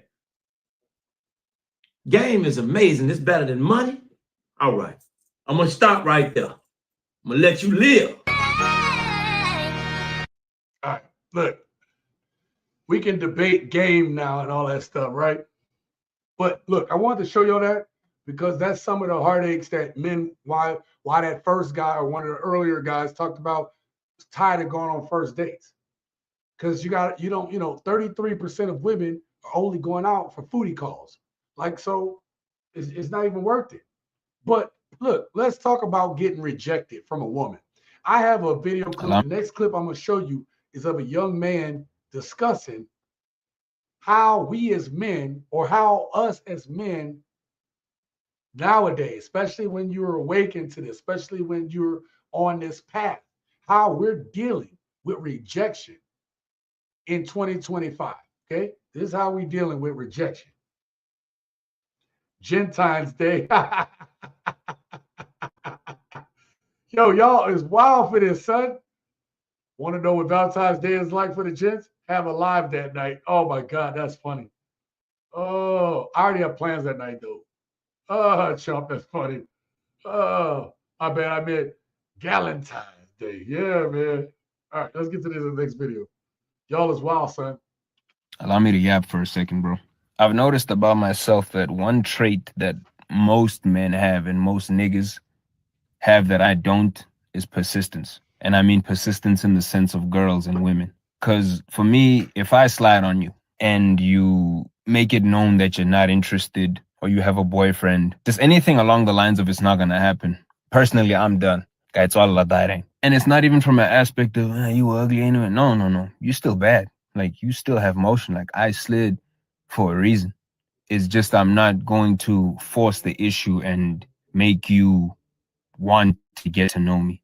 I really don't have it in me to try force when it's not there. A lot of niggas, girls will tell them, nah, I got a boyfriend. He's not a mountain. Why go through the trouble of moving that mountain, bro? Like, for Ing. That's just how I personally feel. In Shab Fede, maybe that lack of persistence might stop me from obtaining Motion ya need. Because some girls, maybe they want to be pursued or they want persistence. Me personally, I'm not that nigga. All right, listen, let's dissect what this young man said, okay? Yep, tap that like button. Thank you. Thank you, baby. I appreciate that. Listen, this young man right here, we hear all the time from like women like, oh, men aren't pursuing us anymore. Men ain't going after us, whatever, blah, blah, blah, blah. Listen, there's a type of dude that's going to keep shooting his shot. And ladies, I caution you, I'm not saying that a good guy can't keep shooting his shot. I'm not saying that. I'm just saying there's a lot of men nowadays. They're only going to shoot their shot once, maybe 2 times. And I'm not going to even knock you, gents, if you don't try a second time. I'm not going to knock you for that. I'm not going to call you a simp for that. Matter of fact, I would expect that. Like, it's more like a, let me just be sure. Let me just make sure I wasn't tripping, right? Because maybe you read some signs wrong. You didn't understand what she was thinking, what she was feeling. Whatever. You give it one more shot. You test her, right? We've already talked about that on this channel, about testing these women. You give her one more chance. And if she fumbled that, hey, then you like this young man. Then hey, look, I ain't about to do all these chances. Because first of all, like, women will be the first one to say, why are men playing all these games? Well, now you have this conscious collective of men who are saying, I'm not playing no games. I told you what I'm thinking. I'm telling you how I feel about you. You either like me or you don't. But if you don't, I'm going to move on. There ain't no sense. I'm not about to be in your rotation. We're going to talk about that in that next video I'm about to make. But you don't want to end up in these women's rotation. Oh, I got this one that do this. I got this one who do this. I got this one who chop logs. I got this one who build houses. I got this other one who clean up my house. I got this other one who take care of my car. Like, you ain't trying to be in that woman's rotation of symptom. And look, I don't care if you got money, right? Like, I guess you're like, well, that's not simping, it's just tricking. Whatever. We ain't simping, we ain't tricking. We ain't doing none of that in 2025. Not over here, not the gents. If she not your woman, there's no reason for you to, there's no reason. And if that's your woman, she's earned that. And you know what? Power to you. Because we got gents that got women, good women, they comment on the videos all the time. Hell, they women comment in the videos. So power to them. I told y'all, I really want to see people get in relationships. I want to see couples. I want to see y'all being happy. Even if it's somebody you just kick it with and y'all are mutual. The other night, I saw my people over at where I used to bartend at. And there's a young man who works there, and he's a good kid, like, he's a really good dude. Watched him before he was even legal. Like, he was just a teenager running around serving people. And then, he's old enough now to serve drinks to people. That, like, it's crazy. But this young man got him a nice little girl. Now, her spirit was real quiet and real calm. And they both have this little laid back type, like, I say earthy, but you know what I'm saying? Like that just laid back vibe together. And I'm gonna tell y'all, it was really refreshing to look at them and say, they're perfect for each other. That young man got him a girl that's on the vibe, man. So I'm telling you, I'm not going to say all. I ain't going to never say all, because I won't let them say all men are bad. There are some good women out there. But here's the thing, we ain't settling. We're gonna do the inner work so that when we find her, we know what she's about. That's where we're at. That's what we're doing. But we're not chasing. So that young man got it right. Okay? You shoot your shot once, maybe twice. If she wants you to chase, she about games. And that's when we walk away.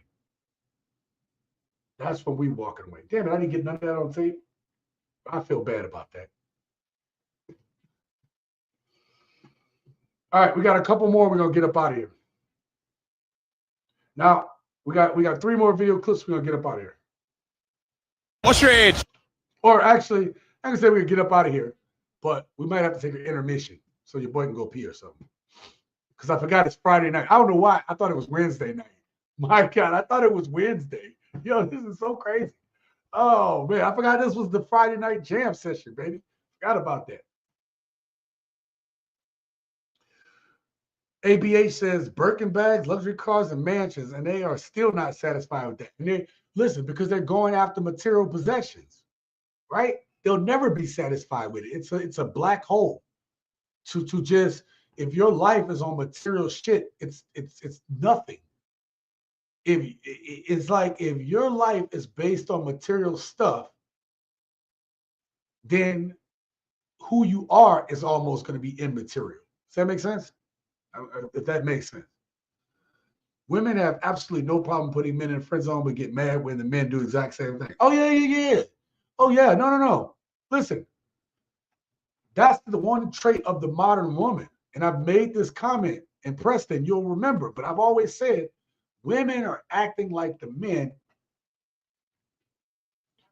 Women are acting like the men that they hate, that they claim that they don't like.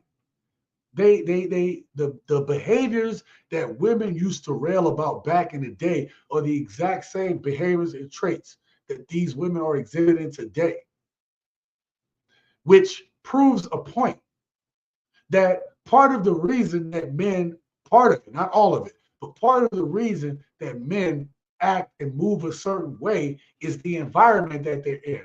When you have to go and slay the dragon every day, that shit has an effect on you. How you move is different. How you think is different. Now, absent of a purpose, and our purpose usually becomes our family. Hey, I'm going to go to work every day and slay this dragon for my wife, for my kids, for that dog, for this property, for the shit that, building up us. And so men have a directed focus. But right now we have a very materialistic society of people building on stuff that is immaterial, it does not exist, and does not even matter. And you wonder why we're going through the shit we're going through with dating relationships today? Think about it. Think about it. Now listen, just because you got a girl nowadays, like this is one of the arguments that men are making, right? So you can be a man, you can try to be, hey, I want a girlfriend, I want my own girl, blah, blah, blah. You can try to be respectful. And your girl still is putting you through stuff like this. What's your age? 23. Are you single? I'm in a relationship, but shorty keep playing with me right now. Well, how long you been with her? 4 months now. So how is she playing with you now? She talking about she outside right now, but I'm outside too, as you can see. So we're gonna see what she on. What do you mean she's outside? She just sent me a text and said she outside. So if she really outside, I'm outside too. She went out without you? She was in Vegas. I tried FaceTiming her. She ain't answer. I said, all right, bet, it's cool. I'm gonna let you rock. I'm gonna do my thing. Then she wanna text me and say she outside. So if you outside, I'm outside too, sweetheart. It's cool. Don't even worry about it. So what's your game plan after tonight? My game plan is to forget. We drinking, we outside, we in Scottsdale, we having a good time. I'm gonna do my thing. And if a shorty comes up to you and says you're cute? It's been happening. Do you escalate it or do you take a step back out of respect for your relationship? I'm not gonna hold you. It depends what she look like.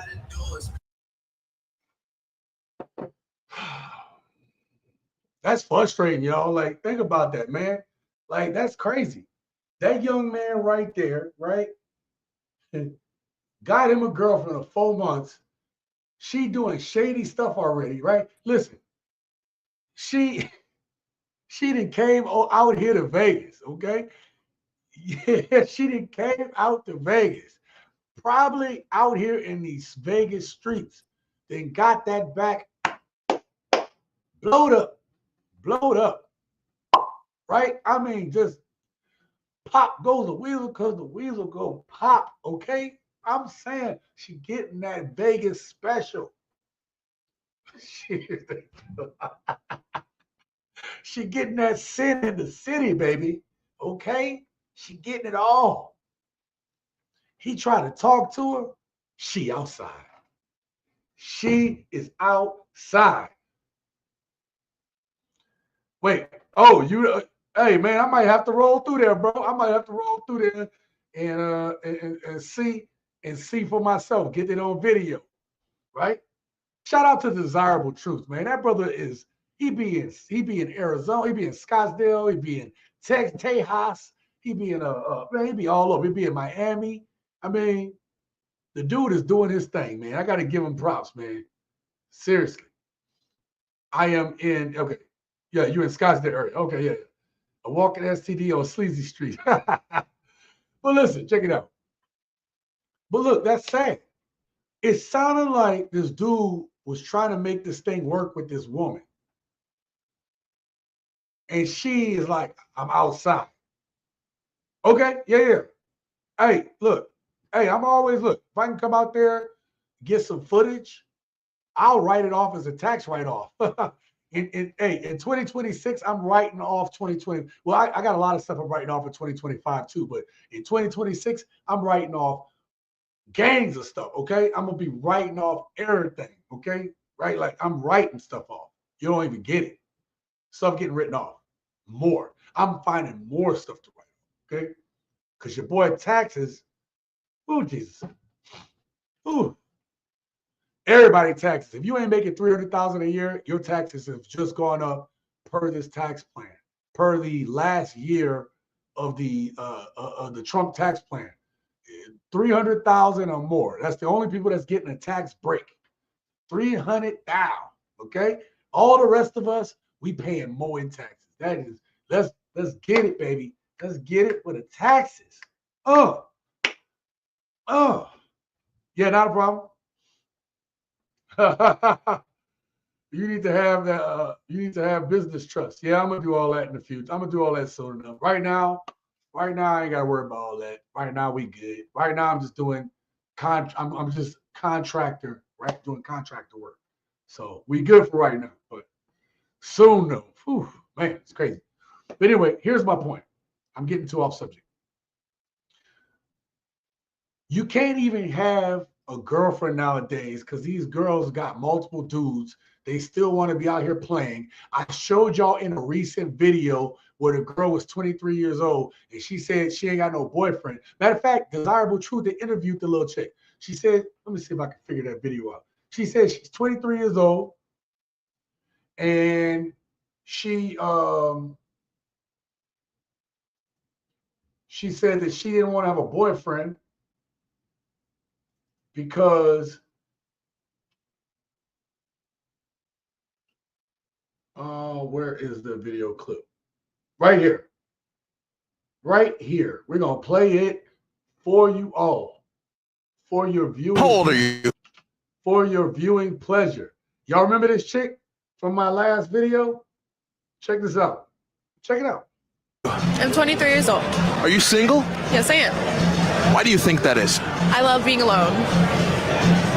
You see that face? I didn't even pay attention to that the first time.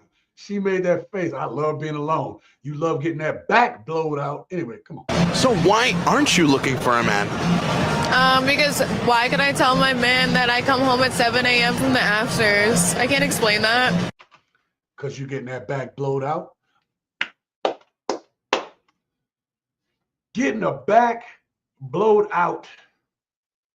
trick-ass marks, bitches and scallywags, hoes, heifers, hee-haws and hula hoops. That's what we got out these streets, baby. They are outside, okay? Don't y'all know that? These women is outside. Come on now. Outside, baby. So I played this clip because I played this clip to show you this is the mindset that the women have. So when you have that dude like in the last clip where his girl talking about she outside, she won't pick up the phone while he in Vegas, this is what men have to deal with. And ladies, any ladies listening, this is why men are starting to opt out of the dating. Because the ones that want something serious, they can't find it. Every woman trying to be outside. Every woman trying to get the bag. It's not even attractive. All right? So imagine you got some of these women who got years of this. Like I'm showing you a young lady there, right? And the dude's a young man, so he got him a young girl. But think about the women that are like my age, right? Like in King's age, right? Right? Think about the women that are a little bit older. These women are teaching the young girls to be outside. Teaching them to be outside. What, Preston, what you wrote? Outside twerking that funky BBL fish pie. Oh my God. Oh, Preston. Oh my God. That is funny. Yo, I'm dead too. That's funny. Anyway, so part of they outside. Yeah, right? They is outside. So there's a debate, and this could be its own video, and maybe I'll make this video soon. It's long overdue. I haven't talked about this topic in a long time. But we talked about like older men talking to younger women, right? And we know that women that are older are like, oh, why do you want to talk to these young girls? Something wrong with you. Yes, something wrong with you if you're talking to, you're a grown-ass man, you're trying to talk to a teenager, right? Yeah, something's wrong with that, right? Well, she 18. She 18. She can't even drink. Like, it's crazy. Like, and not to say you got to drink. I'm just saying that's just crazy to me, right? But what I'm saying is, imagine the mindset on that last woman who said that if she had a man, she couldn't go to the afters. Okay? Was she like 23? Now imagine 20 years later, you trying to mess with that same woman. See, ladies, the one thing y'all don't get is if you behave in that way and you do it long enough, right? You starting to be outside until you almost in your 30s. Into your 30s, some of these women, when it's time for you to settle down, y'all think y'all can cut that shit off like a switch, but it is actually a part of who you are now. If you was a 304 when you was younger and you waited, you was just still getting ran through to damn near 30, you was a 304. It is going to be hard to flip that switch off. You done burned all your oxytocin receptors. You cannot pair bond. No. So what do men do? This is why men like talking to younger women. Women will shame, insult, guilt, need to be right and say, hey, you're just trying to control her. No, a younger woman is easier to deal with, right? She is not, her brain ain't on this stupidness. If you find the right one, right? I'm not talking about the one like she outside that last one, okay? But let's get to it. I'm just talking about the development of men. I'm just talking about how men get to this mindset. We've gone through multiple stages of how men get to this level of thinking. Let's hear from this gentleman here on how he got to this point. Let's hear about it. What's your age? 41. What's the hardest part about dating at 41?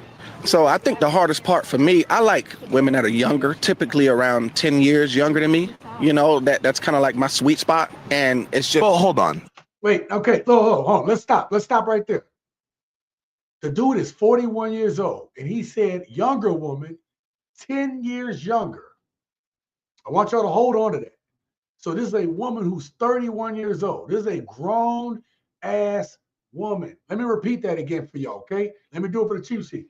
This is a grown-ass woman at 31 years old. She grown now, okay? If women are mature faster than men and the woman is 31, she is a grown-ass woman, all right? I want to make that clear. But usually right about that age, they're starting to get ready to settle down. Some of them, okay? Check. Hear me out. Let's finish what he's saying. Desirable truth about to jump on him. Why go for a woman who's 10 years younger as opposed to one that's the same age? Man, I like them tight and right. I mean, that's just what it is. Like, I don't like to see signs of aging. I know that's so superficial, but that's what I want. I want somebody who is physically super, super attractive to me. And then I want someone who doesn't have it all figured out yet. I don't like to deal with people who think they got all the answers. You know, those are very difficult people to deal with. Okay, let's stop right there. Okay, because they're going to get to another point. But let's stop right there real quick. Women will have you believe, oh, he's just trying to control her. But I want you to think about what he said and just put yourself in his position. Have you ever dealt with somebody who can't be told anything, who always right, who always trying to argue with you, who always trying to fuss with you? That is some stressful shit, ain't it? It's stressful. This is one of those things. It's not about controlling a person. It's about a person being able to still be reasonable. You know what I mean? Still have a conversation. Still be able to talk through some things. Not being emotional based on their past and all the trauma that they have built up. And you up there arguing against, you're not arguing against the facts. You're arguing against their feelings and their trauma. And you can't win that argument. You can't win it. So let's keep the conversation going. Let's see what's going. So you want a woman who lacks experience so you can show her the world and teach her things? Absolutely. But what's the problem with a woman who is already like experienced traveling to different cities, countries, things of that nature? I don't think anything is wrong with it, right? It's just not for me. Like, I want to be that person to experience those firsts with you. I want to be that person that, hey, when we go to this city, I know all of the dope spots. Let me take you everywhere. Let me show you everything. Let me blow your mind. Let me be associated with like your first everything. Okay, listen.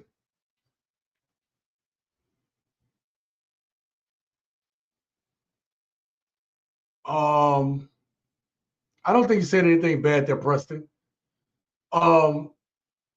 King says these broads don't even acknowledge that father times exists. It's embarrassing. Yes. Yeah. Look, that's the first thing that I think women look, I want to be clear about my position on this. I think there are older women who are still beautiful, right? I would say that I would personally rather someone like my girlfriend currently is 9 years younger than me, right? And I love that. It's perfect. She has just enough wisdom and experience. You know, it's great. It's perfect for what we need. All right. But if I was dating someone, 10 years older than me, we're at two different places. I can't show her nothing new. She don't, maybe she don't move like I do. Maybe, whatever.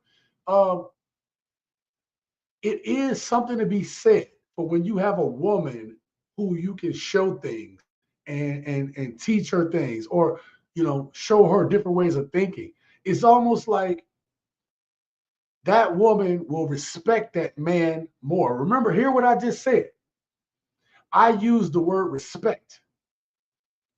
And we talk about this all the time, right? We say, we realize that as men, we require respect. It's essential. We need a woman's respect more than we need her love. I'm going to say that again. We would rather have a woman's respect over her love, because they are women that have loved their men but don't respect them. And we know where that ends up. So to have that younger woman who appreciates all the things you do for her, she respects what you're trying to show her. She respects what you're trying to teach her. She respects the things that you say to her. And there's a different reverence that a woman has in that situation. But be with a woman who don't respect you. She will make you feel this small.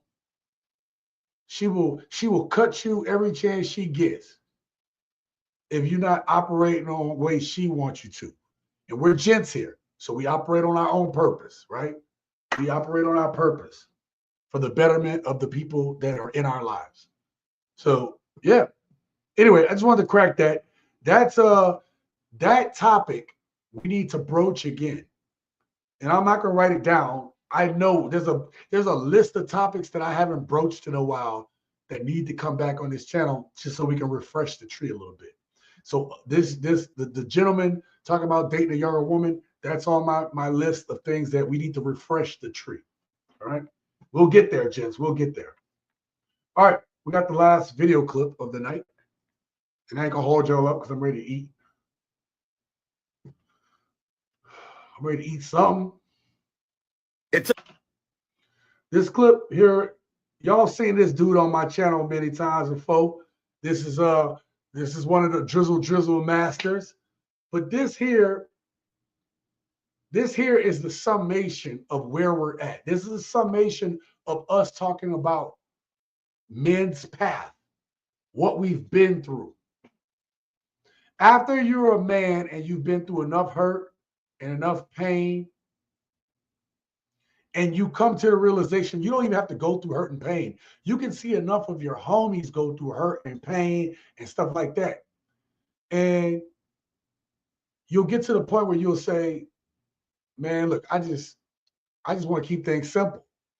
See, we as men can live a simple life.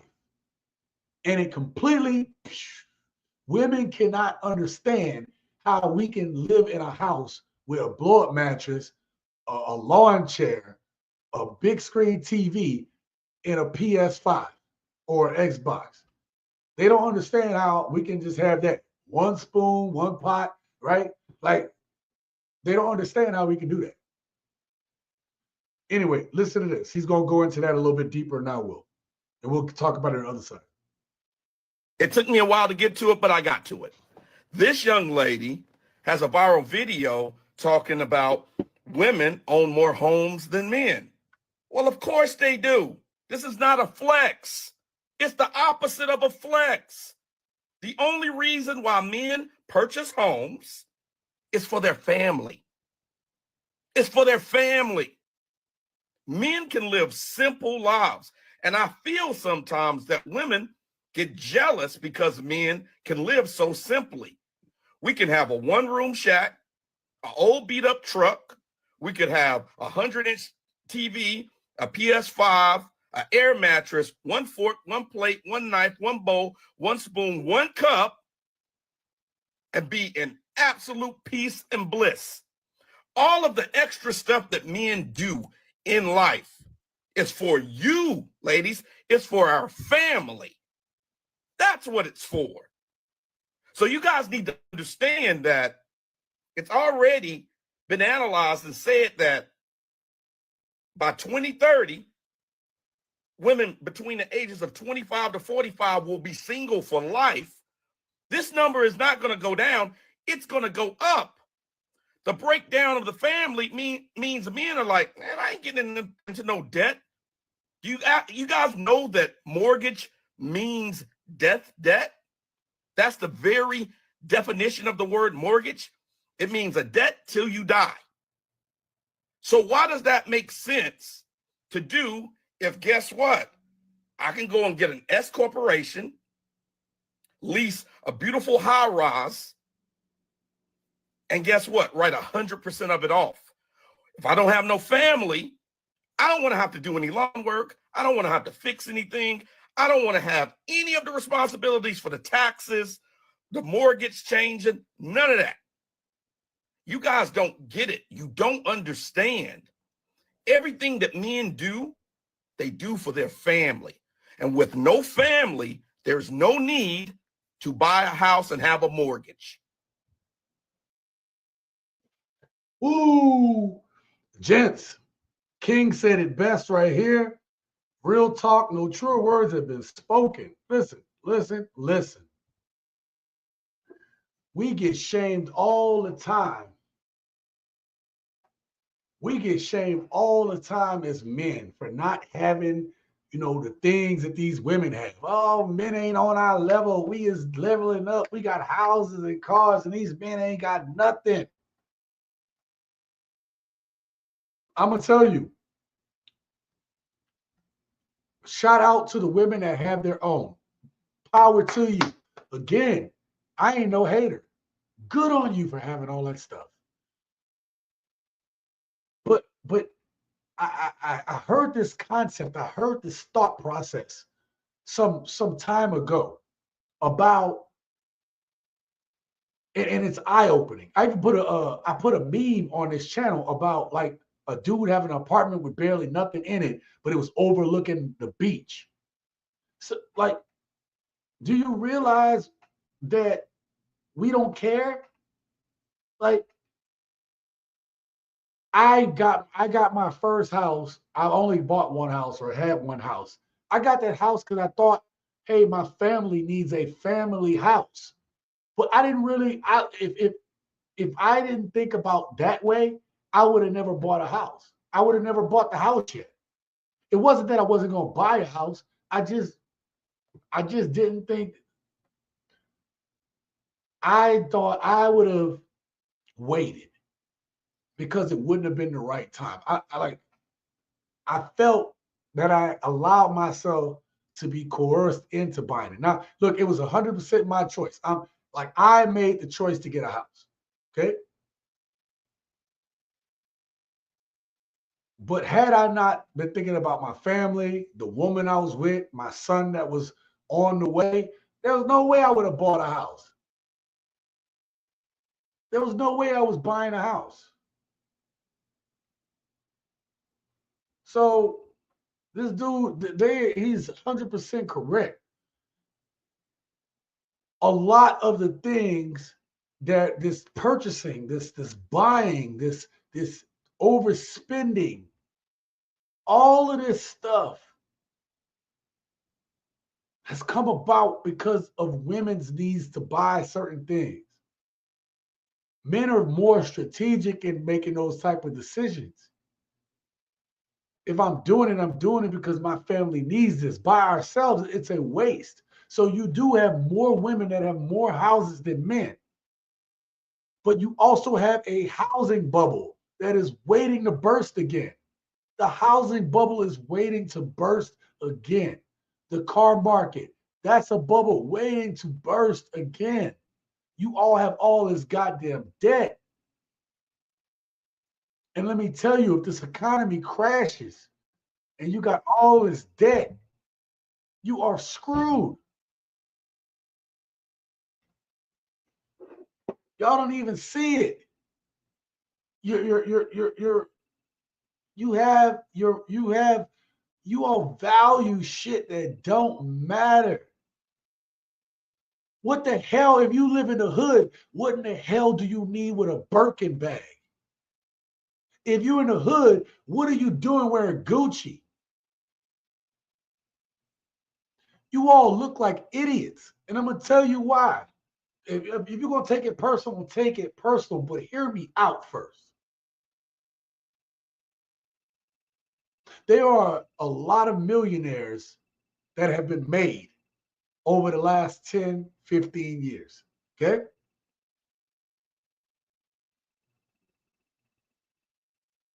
A lot of them aren't the ones you see on TV. There are millionaires that you see that you don't even know that they're millionaires. Most of them dress like normal people. They dress like everyday people. You know why? because a lot of them don't have the millions like you think when they doing all this. A lot of them that have become millionaires, they have their money invested in shit.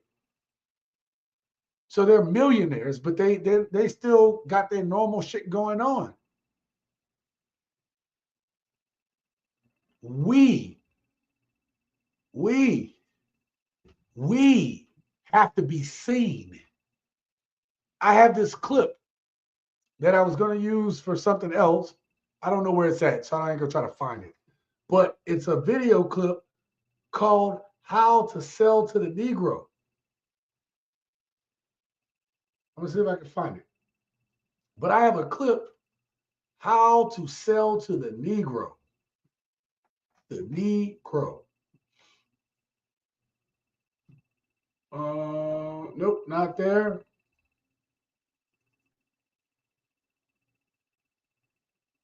Oh, did I play that last week? Did I play that video last week? I think I played that one, didn't I? Let me see. Today's the 7th. When did I play that video? Nope, not there.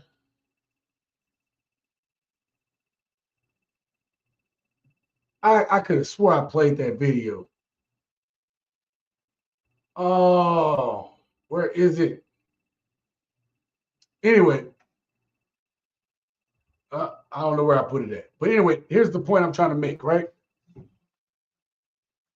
We got to stop. And I'm saying that we need to get out of this mindset about having stuff and showing off stuff. I'm going to tell you right now that if you are a black person, man or woman, under the sound of my voice, you need to be not spending your money on BS. You need to be putting your money away. You need to make sure you have your little rainy day fund. You need to make sure that you are stocked up on stuff that you need. You need to make sure that you are taking care of you and your family. You don't need to be out in these streets worrying about buying no Birkin bags, not worrying about buying none of this crap that don't matter. Don't buy these inflated mortgage homes. When this bubble pops, when this thing all pops, you're going to wish you was out of there. Well, some people will. Some people will be fine. If you got the income for it, you'll be fine. But you'll be taking a loss, right? You're going to take a loss for a little bit until it builds back up. But it's okay. You'll be fine. We just put stock in shit that don't matter. And it's sad. Yeah. Bitcoin, a few weeks ago, yeah. This is lovely to watch while I take my braids out of my head. I hear you, baby. I know millionaires that wear the same stuff and buy in bulk. Yeah. Listen, there's a statistic. Hold on real quick. I'm going to find it for y'all. There's a statistic about millionaires.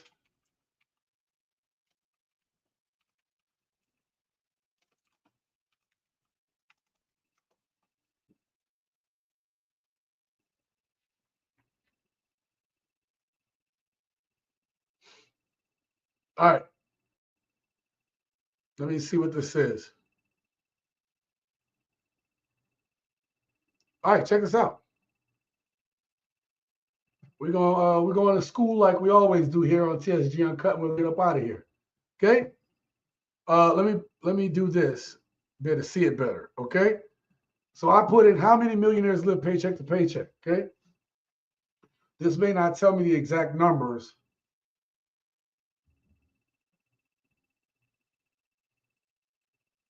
Okay, so this says a significant portion of high-income households, including those earning six figures, live paycheck to paycheck. This is due to factors like inflation, high cost of living, and underemployment. And then according to a Bank of America analysis, around 20% of households earning more than $150,000 live paycheck to paycheck, okay? A lending club report found that more than half of Americans earning $100,000 live paycheck to paycheck. Wait a minute, gents. did not hear before. Tell me if I'm wrong, but don't we hear these women say all the time, I'm looking for a six-figure man? Did I not just play that? Didn't I not just, didn't we not just see that? I could have swore we just seen that. Hold on real quick. What is going on? Nope, that's not it. I'm trying to go through these. Where is my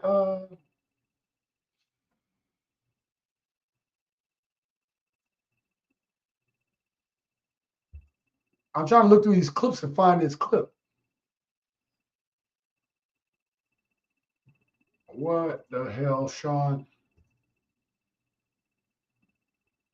Nope, that's not it. My folders are really pretty neat. I don't understand what is going on. Did I delete some stuff? Oh, right here. Wow, I need reading glass. I need to put my reading glasses on. All right, I'm gonna get to the clip in a second. So you see more families making over 150,000 are living paycheck to paycheck, right? This stuff is happening. Let me 36% of people living over 200,000 living check to check. Okay. So the numbers vary, but you still have a considerable people living check to check. All right. So 18% of people in the United States make over 100,000 a year. Okay. 18%. But they also say out of the 18%, half of them are living check to check. According to Lending Club. Not saying that's the only one, but let's just go with that one. 18% of America has over $100,000 or more. Right? And half of them are living check to check. Let that sink in. But yet and still, check it out. Despite that, this is what you're going to get, though. Okay? You're going to get this right here.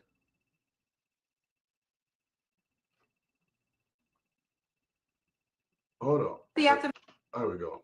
You're going to get this right here. Make a certain amount of money. Yes, I'll say 100,000 or more. Woo! Yes. Yes. Yes, Kendra. Even if you want a six-figure man is required. Yes. Tell me Definitely. why. Pardon me? Tell me why you couldn't date a man that made 70K. Because I raised my standards. I raised my standards. Gents, these women are raising their standards and they base their standards on how much a man make, but not raising their standards on the type of man that he is. Make that make sense. Outstanding. Outstanding. Look, man, I'm gonna catch some more comments. We can live simple, man. It's all good, man. We try to live simple. Let me catch a few more of these comments real quick. Exactly. A man works his ass off just to downright get disrespected by an unappreciative, nagging, and quarrelsome woman. Jesus, say how you really feel. Also, a lot of women get housed because of divorce. Yep, that's another thing. Yep. Overlord Barabbas. Men should not be bound slave to any woman. No marriage. It does not exist. Churches and government will not let any man have authority over their own family. And that's the other part too. If a man can't lead his own family, what's the sense of getting into it? You know what I mean? Like, if you can't lead your family, that's why we got these messed up, bratty ass kids. So I got to read this one. Exactly. We don't care, period, whatsoever. Have fun being single. You gave up your best years to become Pookie Licious's leftovers. Women in America do not need men. Fact. Keep it casual, kings. Yeah, yep. When the housing bubble bursts, where are all the good men at? Yeah, that housing bubble, man. I was in a custom home business, and it was mostly for marriages and families. Thank God for that, then. I know millionaires that were, okay, we already read that. Yep. I already read that. Facts. I've been out to eat with people I work with, and they were older white dudes. They were complaining about 6-piece wings being $11.99, saying it's too much. Wait, y'all went to a place where it was only $1 a wing? Oh, sorry, $2 a wing. Oh, that is too much. I'm sorry. It should be $1 a wing. I was reading that completely wrong. I'm sorry, in my head. Yeah, $2 a wing. That's crazy. It's crazy work. If anything, women will never be happy, but only want to bring nothing but catastrophe city misery. 6 habits millionaires all have in common: dream big. 1, dream big. 2, have defined goals. 3, open for improvement. 4, never stop learning. 5, prioritize their health as well. And 6, not afraid of risk. Yep. All good stuff. Old saddlebags want a 6-figure jigger. The champ. A broke woman has no standards. Oh my God. That old bitch ain't getting nothing. Shout out to Profitable Pat, man. Thank you for coming through, brother. Oh, man. She is not in our standards. Oh, my God. What standards? She definitely don't have any, man. Look. Gents, thank you all for being here this evening. I had a great time. I'm sorry we couldn't make this a more fun live stream, but I thought we had some deep stuff to talk about. But you know what, though? We will, the next time we do one of these, a Friday night jam, like the jam, we're going to really have fun with it. I'll make that like a roast session. We just have fun with it. We just have a little fun. This one here, I had to get this subject out, though. Yeah, no. Yeah, it was still fun. Like, I was trying to take it back to be able to, like, talk through the things that us men go through, like, make a timeline of it. And then how do we get to the point where we're thinking and behaving the way we are? We're doing it as a reaction to the market. See, women don't even realize that this thing is like any type of market, right? Like the stock market. There's a supply, there's a demand. And right now, the demand, the supply of low quality cooch is at an all-time high. People ain't gonna pay outrageous prices for low quality cooch. Hell no, man. Ain't nobody gonna pay for that. Nah, you'd be a fool to pay market prices, pay high market prices for some low quality cooch. Okay? No, man, we ain't doing that. You all, women are setting a standard, but they're setting the standard too high. It's kind of like it's like with whoever said that about the white dude and the wings. Okay? In Too Deep said, oh no, Profitable Pat, right here. They were older white dudes and they were complaining about 6-piece wings, $11.99, saying it's too much. Now let's assume, okay, let's say they buy the wings. This is too much, but buy the wings. What do y'all think is going to happen if these same older white gentlemen go into the wings place the next week, and instead of it being $11.99, right? Let's say it's $23.99. So now the price then doubled for 6 pieces of wings. Okay? What do you think them dudes are going to do? Do you think they're going to come back to that place and buy from that restaurant or that wing place? No, they're not going to buy from that wing place because the price has gotten too high. The price is too expensive now. So that wing place can raise the prices to whatever they want. But if there's not a demand for the wings, right? Like people are like, you know what? That's the price point I'm not willing to pay. That's what's going on right now. Women have set the price point of being with them so high, men are saying that is too high of a price to pay. I am not willing to pay it. So the correction of the market is now men aren't approaching women because the price is too high. The price is too high and the quality is still low. It's not knocking any women. I'm just saying the quality of to a man is low because women aren't what men want. So men aren't paying for those $23.99 ass wings. They're not gonna do it. That's what's that right there summarizes what's going on in the dating market today. Hey, let me ask y'all a question. What do y'all think about the screen set up there? What y'all like that? I like that.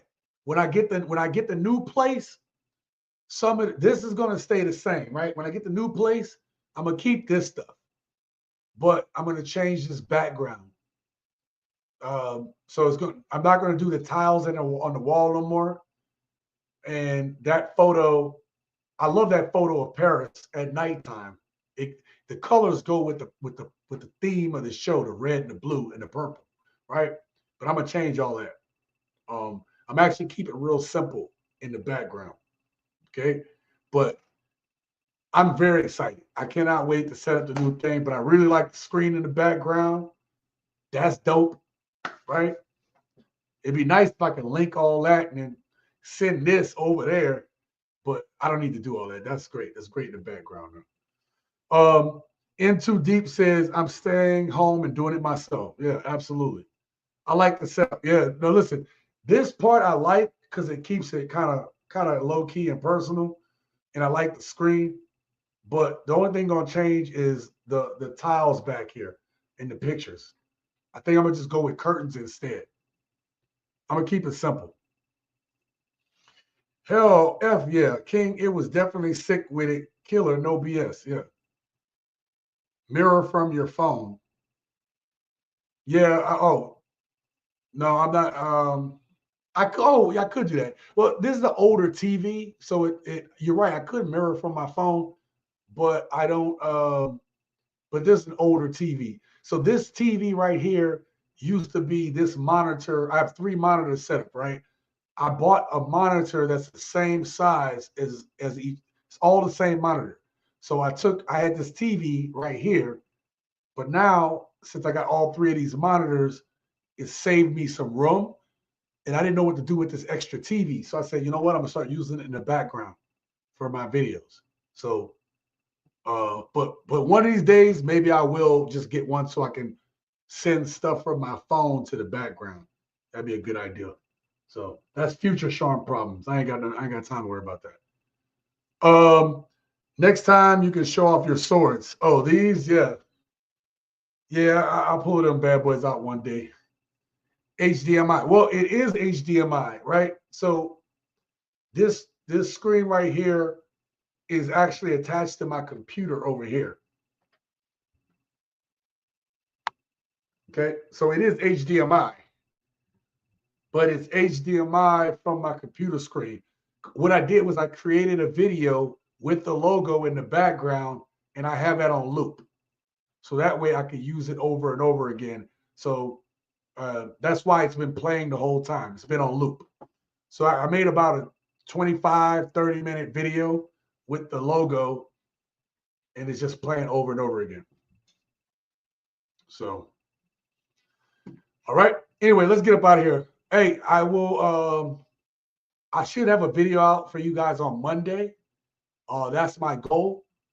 What I want to do for this channel is be a little bit off this month, but in the future going forward, I want to do Monday and Friday is videos, Wednesday is the live streams, and then Tuesday or Thursday will be the members only videos. So members only videos are, like I said, I'm going to make one soon. I should have it out this weekend. So look for that for my members. For the price of a cup of coffee, $4.99 a month, you could be a member of the channel. And then that way it's kind of more of a personal feel breakdown of different things. All right. So where we can have those talks. But right now I'm in the process of moving. So what I've been doing for the members is if I make a video, I give y'all first access to the videos, right? So that's the other thing. You not only get personalized personal videos where we talk in depth about things, you also get to see videos released earlier than everybody else do. Okay. And then you have access to the members only video playlist. Okay. All right. Gents, I appreciate each and every one of you guys. We're going to get up out of here. Until next time, live your best life.